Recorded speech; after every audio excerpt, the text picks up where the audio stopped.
Current ಅಫೇರ್ಸ್ಗೆ ಸ್ವಾಗತ. ನಾನಂಜು. ಮುಂಬರುವಂತಹ ವಿಧಾನಸಭಾ ಚುನಾವಣೆಗೆ ಹಲವಾರು ಪಕ್ಷಗಳು ತಮ್ಮದೇ ಆದಂತಹ ರೀತಿಯಲ್ಲಿ ಪ್ರಚಾರದಲ್ಲಿ ತೊಡಗಿದ್ದಾರೆ. ಅನೇಕ ಪಕ್ಷಗಳು ಹುಟ್ಟುಕೊಳ್ತಾ ಇದೆ. ಈ ಪಕ್ಷಗಳಿಗೆ ಭವಿಷ್ಯ ಇದೆಯಾ? ಮೋದಿ ವಾಸ್ ಸಿದ್ದರಾಮಯ್ಯ ಆಗ್ತಾ ಇದೆ. ಎಲ್ಲೋ ಒಂದು ಕಡೆ ಕುಮಾರಸ್ವಾಮಿ ಅವರು ತಮ್ಮದೇ ಆದಂತಹ ಪಕ್ಷದ ಪ್ರಚಾರದಲ್ಲಿ ತೊಡಗಿದ್ದಾರೆ. ನಿಜಕ್ಕೂ ಯಾವ ಪಕ್ಷ ಆಡಳಿತಕ್ಕೆ ಬರಬಹುದು ಅಥವಾ ಈ ಒಂದು ಚುನಾವಣಾ ಪ್ರಚಾರದಲ್ಲಿ ಎಲ್ಲಾದರೂ ಜನರನ್ನ ಮಿಸ್ಯೂಸ್ ಮಾಡ್ಕೊಳ್ತಾ ಇದೆಯಾ ಪಕ್ಷಗಳು ಅನ್ನುವಂತಹದ್ದು. ಈ ಕುರಿತಾಗಿ ನಾವು ಇವತ್ತು ಸಂಪೂರ್ಣವಾಗಿ ಚರ್ಚೆಯನ್ನ ಮಾಡ್ಲಿಕ್ಕಿದ್ದೇವೆ. ನಿಮ್ಮ ಏನಾದರೂ ಸಂದೇಹ ಸಂಶಯಗಳಿದ್ರೆ ಕೆಳಬಂದಂತಹ ನಂಬರ್ಗೆ ಕರೆ ಮಾಡಿ ನೀವು ಕೂಡ ನಮ್ಮ ಜೊತೆ ಮಾತನಾಡಬಹುದು. ಇವತ್ತಿನ ಅತಿಥಿಯಾಗಿ ನಮ್ಮ ಜೊತೆ ಇದ್ದಾರೆ ಸುರೇಂದ್ರನಾಥ ಶೆಟ್ಟಿ ಅವರು. ಮೊದಲನೇದಾಗಿ ಅವರಿಗೆ ಕಾರ್ಯಕ್ರಮಕ್ಕೆ ಸ್ವಾಗತಿಸೋಣ. ಸರ್, ತಮಗೆ ಕಾರ್ಯಕ್ರಮಕ್ಕೆ ಸ್ವಾಗತ. ಇವರು ರಾಜಕೀಯ ವಿಶ್ಲೇಷಕರು. ಸರ್, ಈಗ ಮುಂಬರುವಂತಹ ವಿಧಾನಸಭೆಗೆ ಒಂದು ರೀತಿಯಾದಂತಹ ಹೈ ಡ್ರಾಮಾಗಳು ನಡೀತಾ ಇದೆ. ಎರಡೂ ಪಕ್ಷಗಳು ಅಥವಾ ಬೇರೆ ಬೇರೆ ಹೊಸದಾಗಿ ಹುಟ್ಕೊಳ್ಳುವಂತಹ ಪಕ್ಷಗಳು ತಮ್ಮದೇ ಆದಂತಹ ರೀತಿಯಲ್ಲಿ ಚುನಾವಣಾ ಪ್ರಚಾರಗಳು ಮಾಡ್ತಾ ಇದೆ. ಸೊ ಫಸ್ಟ್ ಆಫ್ ಆಲ್ ತಗೊಳ್ಳೋದಾದ್ರೆ, ಈ ಹೊಸದಾಗಿ ಬಂದಂತಹ ಪಕ್ಷಗಳು ಹಲವಾರು ಪಕ್ಷಗಳು ಬಂದಿದೆ. BSP ಇರಬಹುದು, JDS ಜೊತೆ ಮೈತ್ರಿ ಮಾಡ್ಕೊಂಡಿರುವಂತಹ ಪಕ್ಷ ಆಗಿರ್ಬೋದು, ಹಾಗೆಯೇ ಪ್ರಜಾಕೀಯ ಆಗಿರ್ಬೋದು, ಇತ್ತೀಚೆಗಷ್ಟೇ ಬಂದಂಥದ್ದು MEP ಪಕ್ಷ ಇರ್ಬೋದು. ಸೊ ಇಂತಹ ಪಕ್ಷಗಳು ನಿಜಕ್ಕೂ ಇವಕ್ಕೆಲ್ಲ ಭವಿಷ್ಯ ಇದೆಯಾ ಅನ್ನುವಂಥದ್ದು? ಸರಿ, ಯಾಕೆ ಕೇಳಿದ್ರೆ ಚುನಾವಣೆ ಪ್ರಾರಂಭ ಆದಾಗಲೇ ಅದೇ ಒಂದು ವರ್ಷದ ಮೊದಲೇ ಇಂಥ ಪ್ರಾದೇಶಿಕ ಪಕ್ಷಗಳು ಹುಟ್ಟುಕೊಳ್ಳುವಂಥದ್ದು ಸ್ವಾಭಾವಿಕ.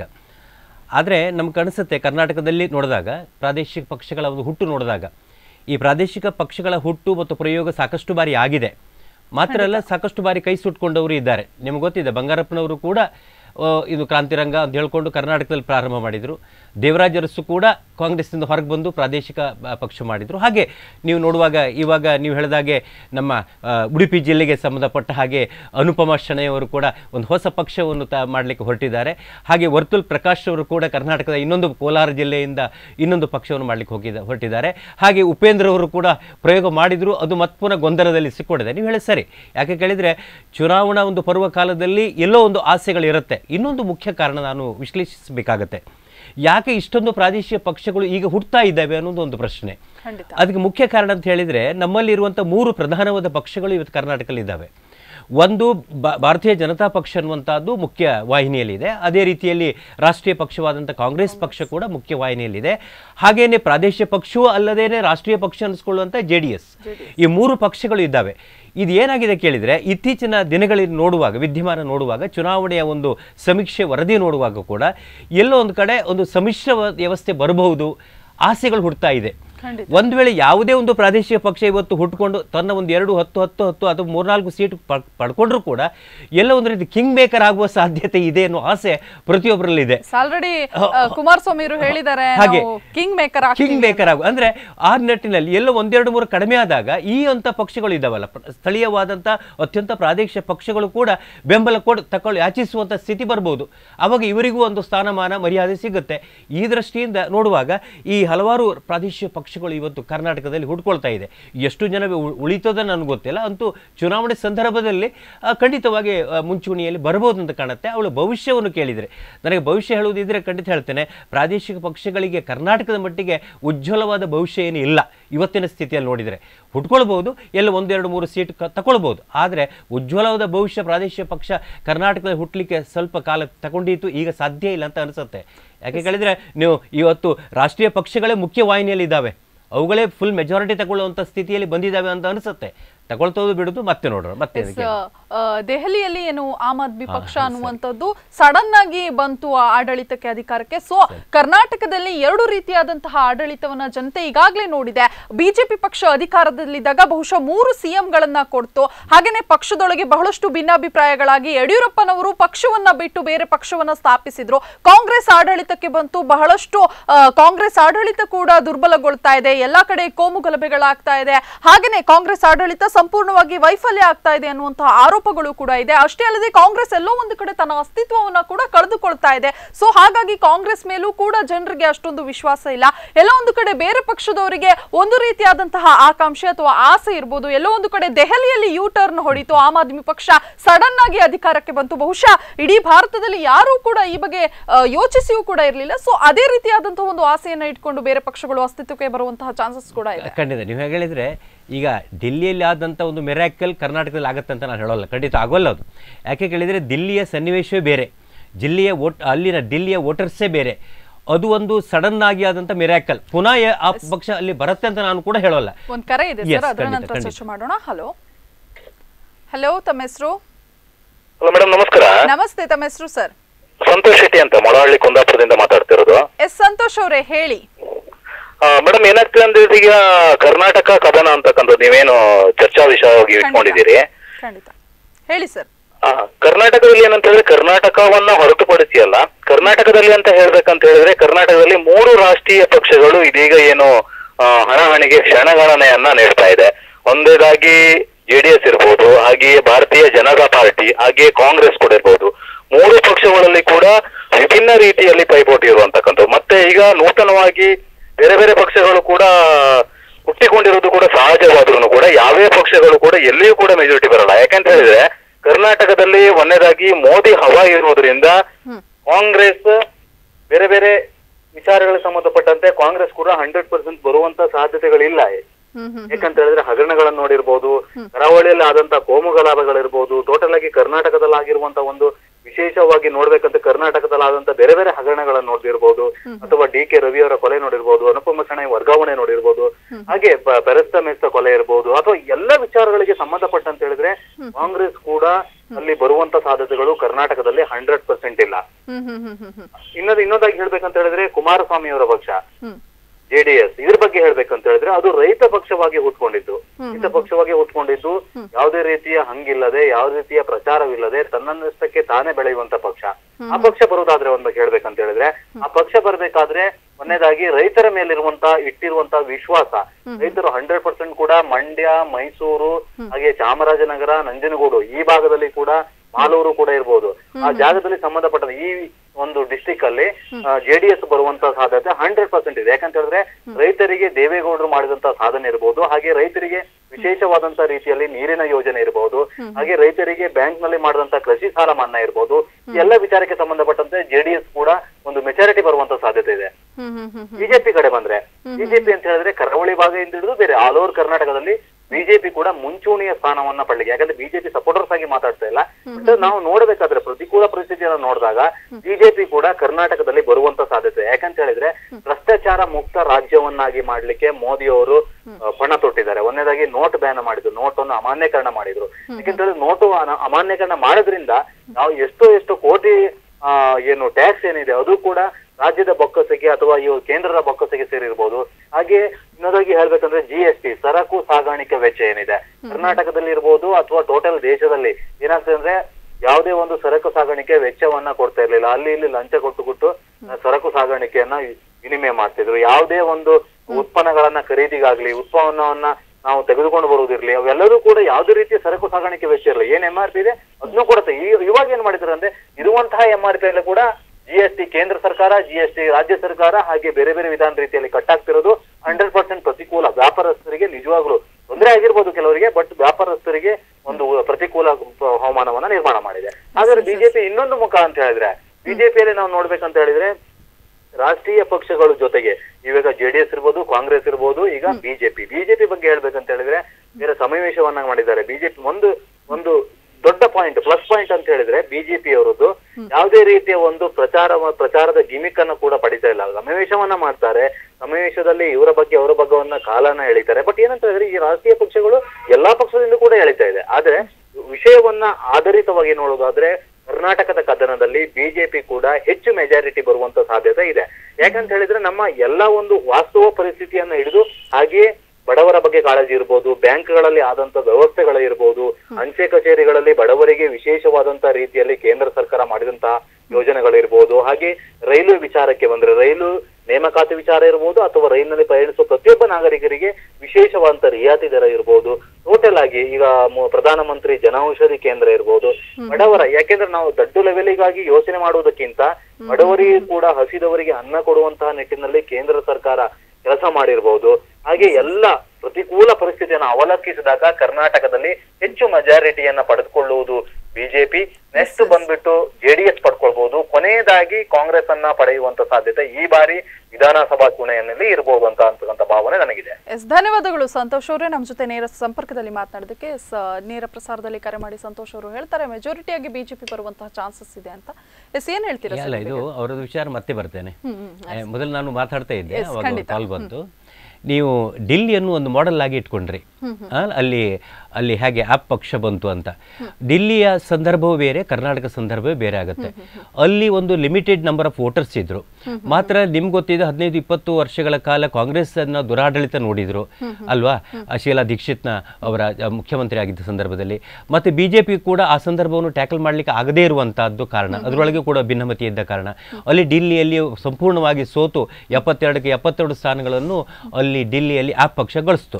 ಮಾತ್ರ ಅಣ್ಣಾ ಹಜಾರೆ ಅವರ ಒಂದು ಚಳವಳಿಯಲ್ಲೇ ಹುಟ್ಟಿ ಬಂದಂತ ಕೇಜ್ರಿವಾಲ್ರು ಕೂಡ ಒಂದು ಹೊಸ ಏನಾದರೂ ಕೊಡಬಹುದು ಅನ್ನೋ ಆಶಾಭಾವನೆಯಲ್ಲಿ ಬಂದರು. ಮಾತ್ರ ಅಲ್ಲ, ಅಲ್ಲಿ ಯುವಕರು ITBTಗರು ಸಾಕಷ್ಟು ಕೆಲಸ ಮಾಡಿದರು.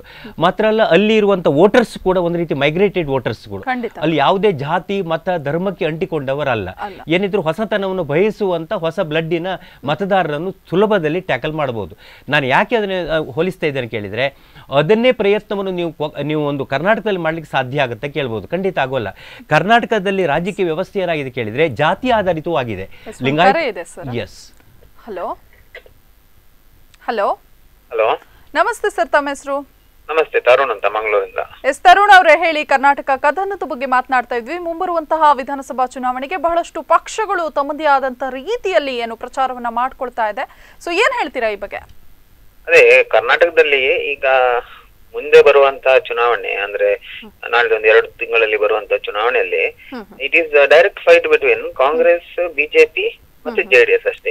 ಬೇರೆ ಯಾವ ಪಕ್ಷ ಸಹ ಈಗ ಅವರ ಒಂದು ಏನ್ ಹೇಳ್ತೇವೆ ಇಂಪಾರ್ಟೆನ್ಸ್ ಅಂದ್ರೆ ಈಗ ಎಫೆಕ್ಟ್ ಇರುವುದಿಲ್ಲ ಈ ಮೂಮೆಂಟ್ ಅಲ್ಲಿ. ನೀವು ಒಂದು ವೇಳೆ ಪಕ್ಷ ಈಗ ಆಮ್ ಆದ್ಮಿ ಪಾರ್ಟಿ ತರ ಡೆಲ್ಲಿಯಲ್ಲಿ ಬರ್ಬೇಕಾದ್ರೆ ಅವರು ತುಂಬಾ ಗ್ರೌಂಡ್ ವರ್ಕ್ ಮಾಡಿರ್ಬೇಕಾಗ್ತದೆ. ಮತ್ತೆ ನೀವು ಜನರನ್ನು ಮುಟ್ಟುವಲ್ಲಿ ಯಶಸ್ವಿಯಾಗಿ ಹಲವಾರು ತಿಂಗಳ ನಂತರ ಅದು ಆ ಒಂದು ಗ್ರಿಪ್ ಸಿಗ್ತದೆ ನಿಮ್ಗೆ. ಅದ ಕಾರಣದಿಂದ ಬೇರೆ ಪಕ್ಷಗಳಿಗೆ ಅಟ್ಲೀಸ್ಟ್ ಈ 2018 ಅಲ್ಲಿ ಸಾಧ್ಯವೇ ಇಲ್ಲ. It will be either BJP, Congress or JDS ಅಥವಾ ಇವರ ನಡುವಿನ ಸಮ್ಮಿಶ್ರ. ಮತ್ತೆ ಪಕ್ಷೇತರರು ಎಲ್ಲಾದ್ರೂ ಒಂದು ಕೆಲವು ಕಡೆಯಲ್ಲಿ ಗೆಲ್ಬಹುದು. ಆ ಪಕ್ಷೇತರರು ಕೂಡ ವೈಯಕ್ತಿಕ ವರ್ಚಸ್ಸಿನ ಮೇಲೆ ಗೆಲ್ತಾರೆ. ತುಂಬಾ ಪ್ರಾಮಿನೆಂಟ್ ಇರುವಂತ ಒಬ್ಬ ಕಾಂಗ್ರೆಸ್ನಿಂದ ಬಿಜೆಪಿಯಿಂದ ಅವನಿಗೆ ಟಿಕೆಟ್ ಸಿಗದಿದ್ರೆ ನಿಂತು ಗೆಲ್ಲುವಂತ ಸಾಧ್ಯತೆ ಇದೆ. ಅಥವಾ ರಾಜಕೀಯದಲ್ಲೇ ಇಲ್ಲದಿದ್ರು ಕೂಡ ಗೆಲ್ಬೇಕಂತ ಹೇಳಿದ್ರೆ ದಟ್ ಈಸ್ ಅಗೇನ್ ತುಂಬಾ ಕಷ್ಟ. ಅಷ್ಟು ಪಬ್ಲಿಕ್ ಸಪೋರ್ಟ್ ಇರಬೇಕು, ಮತ್ತೆ ಅಷ್ಟು ಅವನ ಮೇಲೆ ಒಳ್ಳೆ ಅಭಿಪ್ರಾಯ ಇದ್ರೆ ಮಾತ್ರ ಒಬ್ಬ ಪಕ್ಷೇತರ ಅಭ್ಯರ್ಥಿ ಗೆಲ್ಲುವಂತ ಸಾಧ್ಯತೆ ಇರುತ್ತೆ. ಧನ್ಯವಾದಗಳು ತರುಣ್ ಅವರು, ನಮ್ಮ ಜೊತೆ ನೇರ ಸಂಪರ್ಕದಲ್ಲಿ ಮಾತನಾಡೋದಕ್ಕೆ. ಹೇಳ್ತಾ ಇದ್ರು ಪಕ್ಷೇತರ ಅಭ್ಯರ್ಥಿಗಳು ಗೆಲ್ಲುವಂಥದ್ದು ಮೋಸ್ಟ್ಲಿ ತುಂಬಾ ಪ್ರಬಲವಾದಂತಹ ಕ್ಯಾಂಡಿಡೇಟ್ ಇರಬೇಕು ಅಂತ ನಾವು ಚರ್ಚೆ ಮಾಡ್ತಾ ಇದ್ವಿ. ಈಗ ಜಾತಿವಾರು ರಾಜಕಾರಣದ ಬಗ್ಗೆ. ಜಾತಿವಾರು ರಾಜಕಾರಣ ಅನ್ನುವಂಥದ್ದು ಕರ್ನಾಟಕದಲ್ಲಿ ವರ್ಕೌಟ್ ಆಗ್ತದೆ ಅನ್ನುವಂಥದ್ದು ಅಲ್ಲಿ ಖಂಡಿತವಾಗಿ. ಜಾತಿವಾರು ಅನ್ನೋದಕ್ಕಿಂತ ಮೊದಲು ಮತ್ತೆ ಪುನಃ ಬರ್ತಾ ಇದ್ದೆ ನೋಡಿ, ಇಲ್ಲಿ ಕರ್ನಾಟಕಕ್ಕೆ ಬಂದು ನೋಡಿದಾಗ ಈಗ ಪ್ರಾದೇಶಿಕ ಪಕ್ಷಗಳು ಅನುಪಮ ಶೆಣೈ ಇರಬಹುದು, ಅಥವಾ ನಮ್ಮ ಇವರು ಉಪೇಂದ್ರ ಇರಬಹುದು, ಪ್ರಕಾಶ್ ವರ್ತುಲ್ ಅವರು ಹೊಸ ಅಥವಾ ಯಾವುದೇ ಇನ್ನತ್ರ ಪಕ್ಷ ಬರುವಂತಹದ್ದು ಅವರ ವೈಯಕ್ತಿಕ ಹಿತದೃಷ್ಟಿಯಿಂದ ಬರುವಂತಹದ್ದು. ಯಾವುದೇ ಇಶ್ಯೂ ಅವ್ರ ಹತ್ರ ಇಲ್ಲ. ಈಗ ಅನುಪಮ ಶೆಣೈ ಬರುವುದೇನು, ತನಗೇನು ತೊಂದರೆ ಆಗಿದೆ, ಅನ್ಯಾಯ ಆಗಿದೆ ಅನ್ನೋದು ಬಿಟ್ರೆ ಒಂದು ರಾಜ್ಯಕ್ಕೆ ಏನು ತೊಂದರೆ ಆಗಿದೆ ಆ ಇಶ್ಯೂ ಅವ್ರ ಹತ್ರ ಇಲ್ಲ ಅಲ್ಲಿ. ಅಥವಾ ವರ್ತುಲ್ ಪ್ರಕಾಶ್ ಅವ್ರ ಹತ್ರ ಕೂಡ ಏನೋ ತನ್ನ ಒಂದು ಮೊದಲಿಂದ ಕೂಡ ಪಕ್ಷೇತರಾಗಿ ಬಂದಂತ ಒಂದು ವರ್ಚಸ್ಸಿನಲ್ಲಿ ಅವ್ರ ಪಕ್ಷ ಕಟ್ತಾ ಇದ್ದಾರೆ. ನಾನು ಯಾಕೆ ಕೇಳಿದ್ರೆ, ಒಂದು ಪಕ್ಷ ಈ ಪ್ರಾದೇಶಿಕ ಪಕ್ಷಗಳು ಹುಟ್ಕೊಳ್ಬೇಕಾದ್ರೆ ಹಿಂದೆ ಬಲವಾದ ಒಂದು ಕಾರಣ ಇರಬೇಕಾಗತ್ತೆ. ಇಡೀ ರಾಜ್ಯವೇ ಒಂದು ಬೆಂಬಲಿಸುವಂತ ಇಶ್ಯೂ ಬರಬೇಕು. ಅದು ಯಾವ ಇಶ್ಯೂ ಅವ್ರ ಹತ್ರ ಇಲ್ಲ. ಅದು ಒಂದು. ಇನ್ನೊಂದು ನಾನು ಹೇಳ್ತೇನೆ, ಕರ್ನಾಟಕದ ಮಟ್ಟಿಗೆ ಹೇಳಬೇಕಾದ್ರೆ ನೀವು ಇದೊಂದು ಪ್ರಶ್ನೆ ಎತ್ಕೊಡ್ರಿ. ಇಲ್ಲಿ ರಾಜಕೀಯ ಅನ್ನುವಂಥದ್ದು ಜಾತಿ ಆಧಾರಿತವಾಗಿ ಬೆಂಬಲಿತ ಆಗಿದೆ. ನಿಮ್ಗೆ ಸಣ್ಣ ಉದಾಹರಣೆ ಕೊಡ್ತೇನೆ. ಉದಾಹರಣೆಗೆ ಬಿಜೆಪಿ ಲಾಸ್ಟ್ ಟೈಮ್ 2013ರಲ್ಲಿ ಬಿಜೆಪಿಯಿಂದ ಯಡಿಯೂರಪ್ಪನವರು ಹೊರಗೋದ್ರು, KJP ಮಾಡಿದ್ರು. KJP ಕೆಲವು ಸ್ಥಾನಗಳನ್ನು ತಗೊಳ್ತು, ಒಂದು ಪ್ರಾದೇಶಿಕ ಪಕ್ಷ. ಯಾಕೆ ಅಂತ ನೀವು ಕೇಳ್ತೀರಿ, ಅದು ಹೇಗೆ ಸಾಧ್ಯ? ಅಲ್ಲಿ ಅದು ಆಡಿದ್ದು ಆ ಜಾತಿ ಆಟ ಆಡಿದ್ದಾರೆ. ಅಲ್ಲಿ KJP ಹೆಚ್ಚಿನ ಸ್ಥಾನವನ್ನು ಗಳಿಸ್ಕೊಳ್ಳಿಕ್ಕೆ ಕಾರಣ ಬಿಜೆಪಿಯಿಂದ ಹೊರಗೆ ಹೋದದ್ದು ಮಾತ್ರ ಅಲ್ಲ, ಅಲ್ಲಿ ಯಡಿಯೂರಪ್ಪನವರ ಜಾತಿ ಬೆಂಬಲ ಅನ್ನುವಂಥದ್ದು KJP ಸಿಕ್ತು. ಎಲ್ಲೆಲ್ಲ ಲಿಂಗಾಯತರ ಡಾಮಿನೇಷನ್ ಇದೆ ಅಲ್ಲೆಲ್ಲ ಹೆಚ್ಚಿನ ಪ್ರದೇಶಗಳಲ್ಲಿ KJP ಬಂತು. ನಾನು ಯಾಕೆ ಕೇಳಿದ್ರೆ, ನೀವು ಹೇಳಿದಾಗೆ ಎಲ್ಲೋ ಒಂದು ರೀತಿ ಪ್ರಾದೇಶಿಕ ಪಕ್ಷಗಳಿಗೆ ಜಾತಿಯ ಬೆಂಬಲ ಸಿಕ್ಕಿದಾಗ ಕೆಲವು ಸೀಟ್ಕೊಂಡು ತಗೊಳ್ಬಹುದು, ಅದು ಬೇರೆ. ಬರೇ ನಾನು ಒಂದು ವೈಯಕ್ತಿಕವಾದ ನೆಲೆಯಲ್ಲಿ ಇಲ್ಲಿ ಕಳಿಸೋದು ತುಂಬ ಕಷ್ಟ ಆಗುತ್ತೆ. ಇದು ಮುಖ್ಯವಾಗಿ ನಾವು ಪರಿಶೀಲಿಸಬೇಕಾಗತ್ತೆ. ಒಂದು ಕರೆ ಇದೆ. ಓಕೆ, ಹಲೋ ಹಲೋ ಹಲೋ, ನಮಸ್ಕಾರ. ನಮಸ್ತೆ, ತಮ್ಮ ಹೆಸರು ಸರ್? ಪೀರ್ ಮೊಹಮ್ಮದ್ ಅವರೇ, ಹೇಳಿ, ಏನ್ ಹೇಳ್ತೀರಾ ಕರ್ನಾಟಕದ ಕದನದ ಬಗ್ಗೆ? ಕರ್ನಾಟಕದ ಕದನದ ಬಗ್ಗೆ ಈ ಸಲ ಒಂದು ಹೊಸ ರೀತಿಯ ರಿಸಲ್ಟ್ ಹೊರಬೀಳ್ಬಹುದು ಅಂತ ಹೇಳಿ ಅನಿಸ್ತದೆ. ಯಾಕಂತ ಹೇಳಿದ್ರೆ ಈಗ ಇರುವ ಪಕ್ಷದ ಹಲವು ಸ್ಥಾನಗಳನ್ನು ನಮ್ಮ ಜೆಡಿಎಸ್ ಕಬಳಿಸಬಹುದು, ಈಚೆಯಿಂದ ಬಿಜೆಪಿ ಎಳೆದುಕೊಳ್ಳಬಹುದು. ಆಗ ನಿಜವಾಗಿ ಯಾವುದೇ ಒಂದು ಅಧಿಕಾರಕ್ಕೆ ಬರಬೇಕಾದ್ರೆ ಇಬ್ಬರ ಪಾಲಿಲ್ಲದೆ ಬರುವುದು ಬಹಳ ಕಷ್ಟ ಅಂತ ಕಾಣ್ತದೆ. ಮತ್ತೆ ಈಗ ಅವರು ಮಾತು ಹೇಳಿದ್ರು, ಒಂದು ಇಶ್ಯೂ ಅವರದ್ದೇ ಪ್ರಾಬ್ಲಮ್ ಇನ ಒಂದು ಇಶ್ಯೂ ಅಂತ ಹೇಳಿ. ನೋಡಿ, ಗಾಂಧೀಜಿಯನ್ನು ಅಲ್ಲಿ ಟ್ರೈನ್ ನಿಂದ ಹೊರಗೆ ಹಾಕಿದಾಗ ಅದೇ ಇಶ್ಯೂ ಅನ್ನು ಇಟ್ಕೊಂಡು ಬಂದವರು ಬ್ರಿಟಿಷ್ ಅನ್ನು ಹೊರಗೆ ಹಾಕ್ಲಿಲ್ವಾ? ಟಿಪ್ಪು, ನಮ್ಮ ಕಿತ್ತೂರು ರಾಣಿ ಚೆನ್ನಮ್ಮ ಅವರ ಸ್ವಂತ ಮಕ್ಕಳಿಗೆ ಕೊಡ್ಲಿಲ್ಲ ಅಂತೇಳಿ ಪ್ರತಿಯೊಬ್ಬರು ಒಂದು ಇಶ್ಯೂವಿನಲ್ಲೇ ಮುಂದೆ ಬಂದು ಸಾಧನೆ ಸಾಧಿಸೋರಿದ್ದಾರೆ.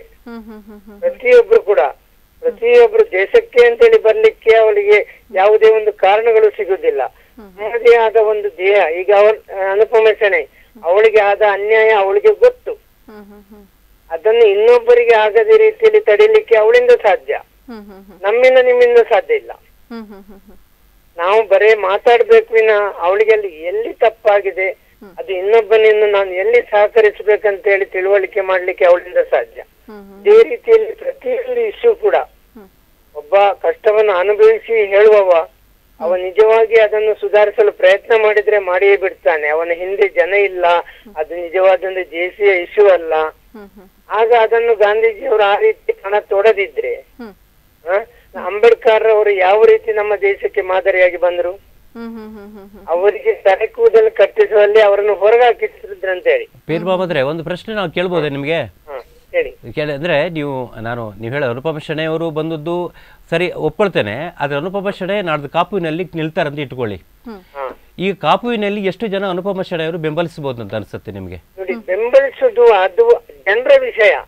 ಈಗ ನಿಜ ಕಾಂಗ್ರೆಸ್ ಅನ್ನೇ ಎಷ್ಟು ಜನ ಬೆಂಬಲಿಸಿರಂತೆ ನಾವು ಹೇಳಲಿಕ್ಕೆ ಆಗುದಿಲ್ಲ. ಬಿಜೆಪಿಯವರನ್ನು ಎಷ್ಟು ಬರೆದುಕೊಳ್ಳಿಕ್ಕೆ ಆಗ್ತದ? ಅಷ್ಟು ಬರೆದು ಕೊಟ್ಟರೆ ಚುನಾವಣೆ ಬೇಕಾ? ಅದು ಅವರವರಿಗೆ ಬಿಟ್ಟ ವಿಚಾರ. ಜನರು ಅದನ್ನು ಯಾವ ರೀತಿಯಲ್ಲಿ ತಗೊಳ್ತಾರೆ ಅದು ಜನರಿಗೆ ಬಿಟ್ಟ ವಿಚಾರ. ಹಾಗೆ ನಮ್ಮಲ್ಲಿ ಕೆಲವು ದೊಡ್ಡ ದೊಡ್ಡ ಲೀಡರ್ಸ್ ಗಳಿದ್ದೇವೆ, ಮೀಸೆ ಬಿಕ್ಕಿ ತಿರುಗಾಡ್ತಾರೆ. ಆದ್ರೆ ಪಂಚಾಯತಿನಲ್ಲಿ ಇಲೆಕ್ಷನ್ ಅಲ್ಲಿ ವಿನ್ ಆಗಿ ಬರಲು ಸಾಧ್ಯವಿಲ್ಲದ ಜನರು ತುದಿಗೆ ಹೋಗಿದ್ದಾರೆ. ಅಂತ ಇಶ್ಯೂಗಳು ನಮ್ಮ ಭಾರತದಲ್ಲಿ ಜಾಸ್ತಿ ಆಗಿದೆ. ಧನ್ಯವಾದಗಳು ಪೀರ್ ಮೊಹಮ್ಮದ್ ಅವರೇ, ನಮ್ಮ ಜೊತೆ ನೇರ ಸಂಪರ್ಕದಲ್ಲಿ ಮಾತನಾಡಿದ್ದಕ್ಕೆ. ಪೀರ್ ಮೊಹಮ್ಮದ್ ಅವರು ಹೇಳ್ತಾ ಇದ್ರು ಬಹಳಷ್ಟು ವಿಷಯಗಳ ಕುರಿತು. ಇನ್ನೊಂದು ವಿಚಾರವಾಗಿ ನಾವು ಮಾತನಾಡೋದಾದ್ರೆ, ಈ ಒಂದು ಹೊಸ ಪಕ್ಷಗಳು ಬರ್ತವೆ, ಎಲ್ಲೋ ಒಂದು ಕಡೆ SDPI ಕೂಡ ಬರ್ತಾ ಇದೆ, ಹೊಸ ಪಕ್ಷವಾಗಿ ಹುಟ್ಕೊಳ್ತಾ ಇದೆ. ಹಾಗೇನೆ MEP ಕೂಡ ಹುಟ್ಕೊಳ್ತು.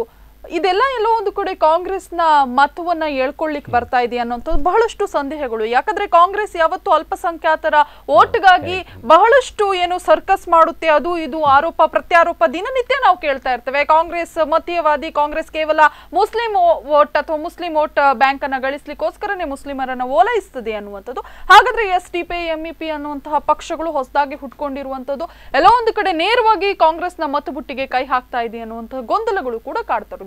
ಅಷ್ಟೇ ಅಲ್ಲದೆ ಬಿಜೆಪಿಯಲ್ಲೂ ಕೂಡ ಕೆಲವೊಂದು ಪಕ್ಷೇತರರಾಗಿ ಹೊರಬರುವಂಥದ್ದು ಅಥವಾ ಪ್ರಮೋದ್ ಮುತಾಲಿಕ್ ಅಂತಹ ಸಂಘಟನೆಯ ನಾಯಕರು ಕೂಡ ತಾವೇ ಖುದ್ದಾಗಿ ಏನು ಓಟ್ಗೆ ನಿಲ್ಲುವಂಥದ್ದು, ಇದು ಕೂಡ ಎಲ್ಲೋ ಒಂದು ಕಡೆ ಬಿಜೆಪಿಯ ಓಟ್ಗಳನ್ನ ಕಿತ್ಕೊಳ್ತಾ ಇದೆಯಾ ಅಥವಾ ಬಿಜೆಪಿಯ ಓಟ್ಗಳು ಎಲ್ಲೋ ಒಂದು ಕಡೆ ಬೇರ್ಪಡ್ತಾ ಇದೆಯಾ ಅನ್ನುವಂಥದ್ದು ಕೂಡ ಪ್ರಶ್ನೆಗಳು ಕಾಡ್ತೊಡಗ್ತದೆ. ಖಂಡಿತ ನೀವು ಹೇಳಿದ್ದಂಥದ್ದು ಒಳ್ಳೆಯ ಪ್ರಶ್ನೆ. ಯಾಕೆ ಕೇಳಿದರೆ, ಇವಾಗ ನಾವು ಈ ಎರಡೂ ನೋಡ್ತೇವೆ. ಒಂದು ಎಲೆಕ್ಷನ್ ಟೈಮಿನಲ್ಲಿ ಸೆಕ್ಯುಲರ್ ವೋಟ್, ನಾನ್ ಸೆಕ್ಯುಲರ್ ವೋಟ್ ಅಂತ ನಾನು ಕರಿತೇನೆ. ಉದಾಹರಣೆಗೆ ನೀವು ಹೇಳಿದ್ರೆ ಕಾಂಗ್ರೆಸ್ಸು ಒಂದು ಕ್ಷೇತ್ರದಲ್ಲಿ ನಿಂತಿದೆ, ಅದಕ್ಕೆ ಇನ್ನೂ ಕೆಲವು ಪಕ್ಷಗಳು, ಉದಾಹರಣೆಗೆ JDS ಇರ್ಬೋದು. ಕೆಲವು ಕ್ಷೇತ್ರದಲ್ಲಿ ನಾವು ಕೆಲವು ಸಂದರ್ಭದಲ್ಲಿ JDS ಕಾಂಗ್ರೆಸ್ಸನ್ನು ಒಂದೇ ಮುಖವಾಗಿ ಕಾಣುತ್ತೆ ಸೆಕ್ಯುಲರ್ ಅನ್ನುವಾಗ, ಅಲ್ವಾ? ಅಥವಾ ನೀವು ಹೇಳಿದಾಗ ಇತ್ತೀಚೆಗೆ ಹುಟ್ಟುಕೊಂಡಂಥ ಕೆಲವು ಪಕ್ಷಗಳು ಏನಿದೆ ಅವುಗಳು ಕೂಡ ಕಾಂಗ್ರೆಸ್ಸಿನ ಒಂದು ಐಡಿಯಾಲಜಿಯನ್ನು ಒಪ್ಕೊಂಡು ಏನೋ ಇದು ಪಕ್ಷಗಳು, ವ್ಯಕ್ತಿಗಳು. ಅದೇನಾಗುತ್ತೆ, ವೋಟರ್ಗಳನ್ನು ಡಿವೈಡ್ ಮಾಡೋ ಸಾಧ್ಯತೆ ಇದೆ. ಎಷ್ಟು ಪ್ರಮಾಣದಲ್ಲಿ ಮಾಡುತ್ತೆ ಅನ್ನೋದ್ರ ಮೇಲೆ ಡಿಪೆಂಡ್ ಆಗಿರುತ್ತೆ, ಮತ್ತೆ ಅವರು ನಿಲ್ಲಿಸುವಂಥ ಅಭ್ಯರ್ಥಿಗಳ ಮೇಲೂ ಡಿಪೆಂಡ್ ಆಗಿರುತ್ತೆ. ಉದಾಹರಣೆಗೆ ಎಲ್ಲಿ ಟ್ರಯಾಂಗಲ್ ಟ್ರಯಾಂಗಲ್ ಫೈಟ್ ಆದಾಗ ನಾನು ಕಾಣ್ತೇನೆ ಕರ್ನಾಟಕದಲ್ಲಿ ಬಿಜೆಪಿಗೆ ಪ್ಲಸ್ ಅದು. ಟ್ರಯಾಂಗಲ್ ಫೈಟ್ ಆದಾಗ, ಅದೇ ಡೈರೆಕ್ಟ್ ಫೈಟ್ ಆದಾಗ ಬಿಜೆಪಿಗೆ ದೊಡ್ಡ ಹೊಡೆತ. ನಿಮಗೆ ನೋಡ್ತಿರ್ಬೋದು, ಹಿಂದೆ ಗುಂಡ್ಲಪೇಟೆಯಲ್ಲಿ ಆದ ಚುನಾವಣೆ ಇರ್ಬೋದು, ನಂಜನಗೂಡಿನಲ್ಲಿ ಆದ ಚುನಾವಣೆಯಲ್ಲಿ ಕೂಡ ಅಲ್ಲಿ ಏನ್ ಮಾಡ್ತು, ಬೈ ಎಲೆಕ್ಷನ್ ನಲ್ಲಿ, ಮೊನ್ನೆ ತಾನು ಹಿಂದೆ ನಡೆದ ಬೈ ಎಲೆಕ್ಷನ್ ನಲ್ಲಿ ಅವಾಗ JDS ಕಂಟೆಸ್ಟೇ ಮಾಡಲಿಲ್ಲ. ಅವ್ರೇನ್ ಮಾಡಿದ್ರು, ಕಾಂಗ್ರೆಸ್ ಅವರಿಗೆ ಸಪೋರ್ಟ್ ಮಾಡಿದ್ರು, ಇಂಡೈರೆಕ್ಟ್ಲಿ ಸಪೋರ್ಟಿಂಗ್ ದ ಕಾಂಗ್ರೆಸ್. ಅವಾಗ ಏನಾಯ್ತು, ಅದು ದೊಡ್ಡ ಹೊಡೆತ ಬಿಜೆಪಿ ಬಿತ್ತು. ಅದೇ ನಾಡ್ದು ಈಗ ನಂಜನಗೂಡು ಅಥವಾ ಯಾವುದೇ ಕ್ಷೇತ್ರ, ಕಾಪು ಇರ್ಬೋದು, ಉಡುಪಿ ಇರ್ಬೋದು, ಅಥವಾ ಯಾವುದೇ ಒಂದು ಪ್ರಬಲವಾದ ಕ್ಷೇತ್ರದಲ್ಲಿ JDS ಅಥವಾ ಇನ್ನಿದ್ದು ಯಾವುದೇ ಇನ್ನೊಂದು ಪರ್ಯಾಯ ಪಕ್ಷ ಏನಿದೆ ಅದು ಕಾಂಗ್ರೆಸ್ ಓರಿಯೆಂಟೆಡ್ ಅಥವಾ ಸೆಕ್ಯುಲರ್ ಓರಿಯೆಂಟೆಡ್ ಆದ ನಿಂತು ಬಿಟ್ರೆ ಖಂಡಿತವಾಗಿ ಅದು ಕಾಂಗ್ರೆಸ್ನ ಓಟು ಕ್ಯಾಪ್ಚರ್ ಮಾಡಿಯೇ ಮಾಡುತ್ತೆ. ಇನ್ನು ನೀವು ಹೇಳಿದ್ರೆ ಬಿಜೆಪಿಗೆ ಕೂಡ, ಉದಾಹರಣೆಗೆ ಇವತ್ತು ಯಾರು ಲಕ್ಷ್ಮೀವರ ತೀರ್ಥ ಸ್ವಾಮಿಯವರು ಏನು ನಿಲ್ತಾರೆ ಸಿರೂರು ಮಠದವರು ಅಂದಾಗ ಬಿಜೆಪಿ ಅವರಿಗೆ ತಲೆ ಬಿಸಿ ಸ್ಟಾರ್ಟ್ ಆಗಿದೆ ಈಗ, ಅಲ್ವಾ? ಖಂಡಿತ. ಯಾಕೆ ಕೇಳಿದ್ರೆ ಎಲ್ಲಿಯಾದ್ರೂ ನಮ್ಮ ಶಿರೂರು ಮಠದ ಸ್ವಾಮಿಗಳು ನಿಂತು ಬಿಟ್ರೆ ಇದು ಬಿಜೆಪಿ ಓಟನ್ನು ಕ್ಯಾಚ್ ಮಾಡ್ತಾರೆ ಏನೋ ಅಂತ ಒಂದು ಹೆದರಿಕೆ. ಈ ಬಗ್ಗೆ ಚರ್ಚೆನ ಮುಂದುವರಿಸೋಣ ಒಂದು ಪುಟ್ಟ ವಿರಾಮದ ನಂತರ.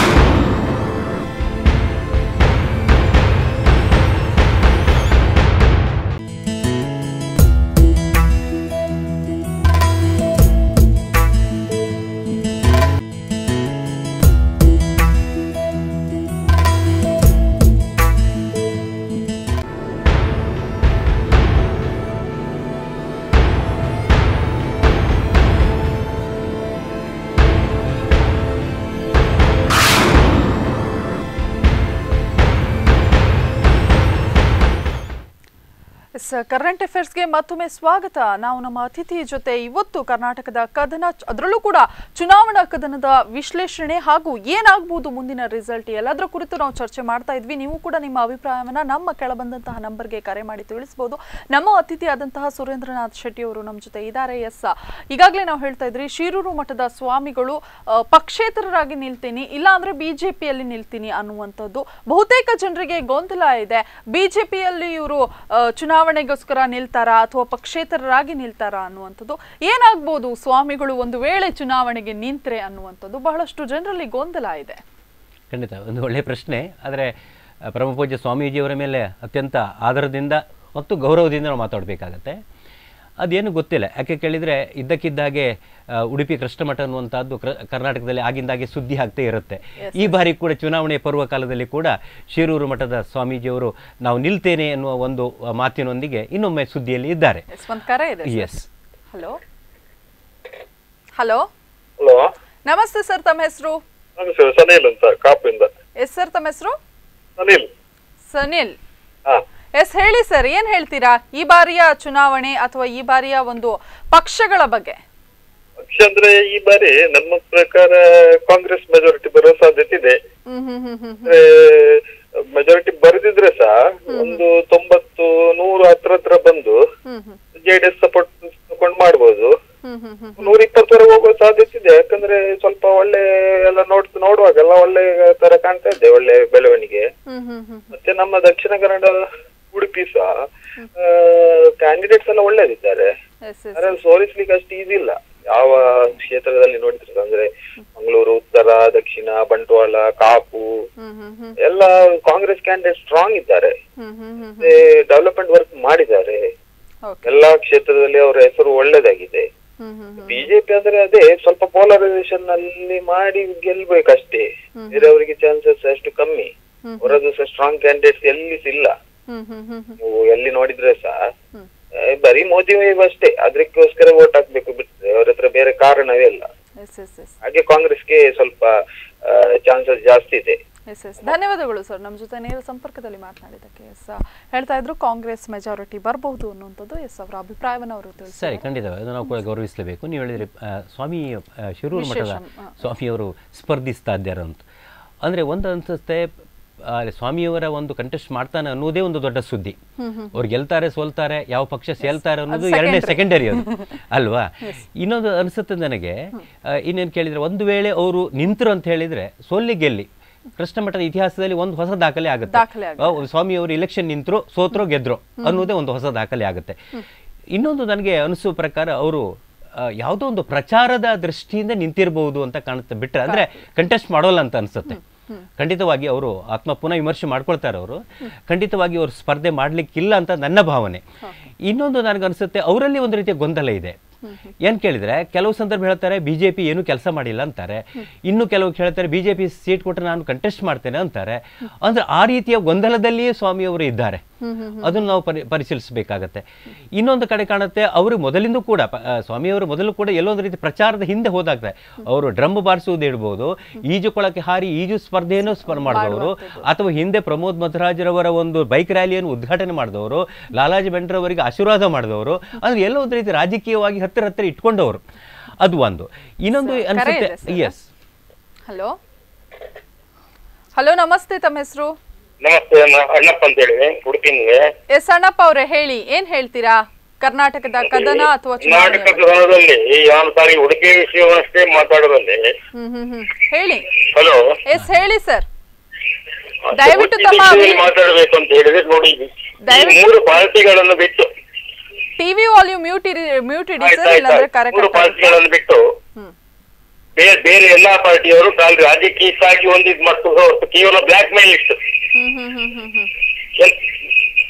ಬೇರೆ ಎಲ್ಲರೂ ಪಕ್ಷೇತರಾಗಿ ನಿಲ್ಲುವರೆಲ್ಲ ಬ್ಲಾಕ್ ಮೇಲ್ ಮಾಡ್ಲಿಕ್ಕಾಗಿ ನಿಂತದ್ದೇ ಹೊರತು ಇದು ಸ್ವತಃ ಸೀರೂರು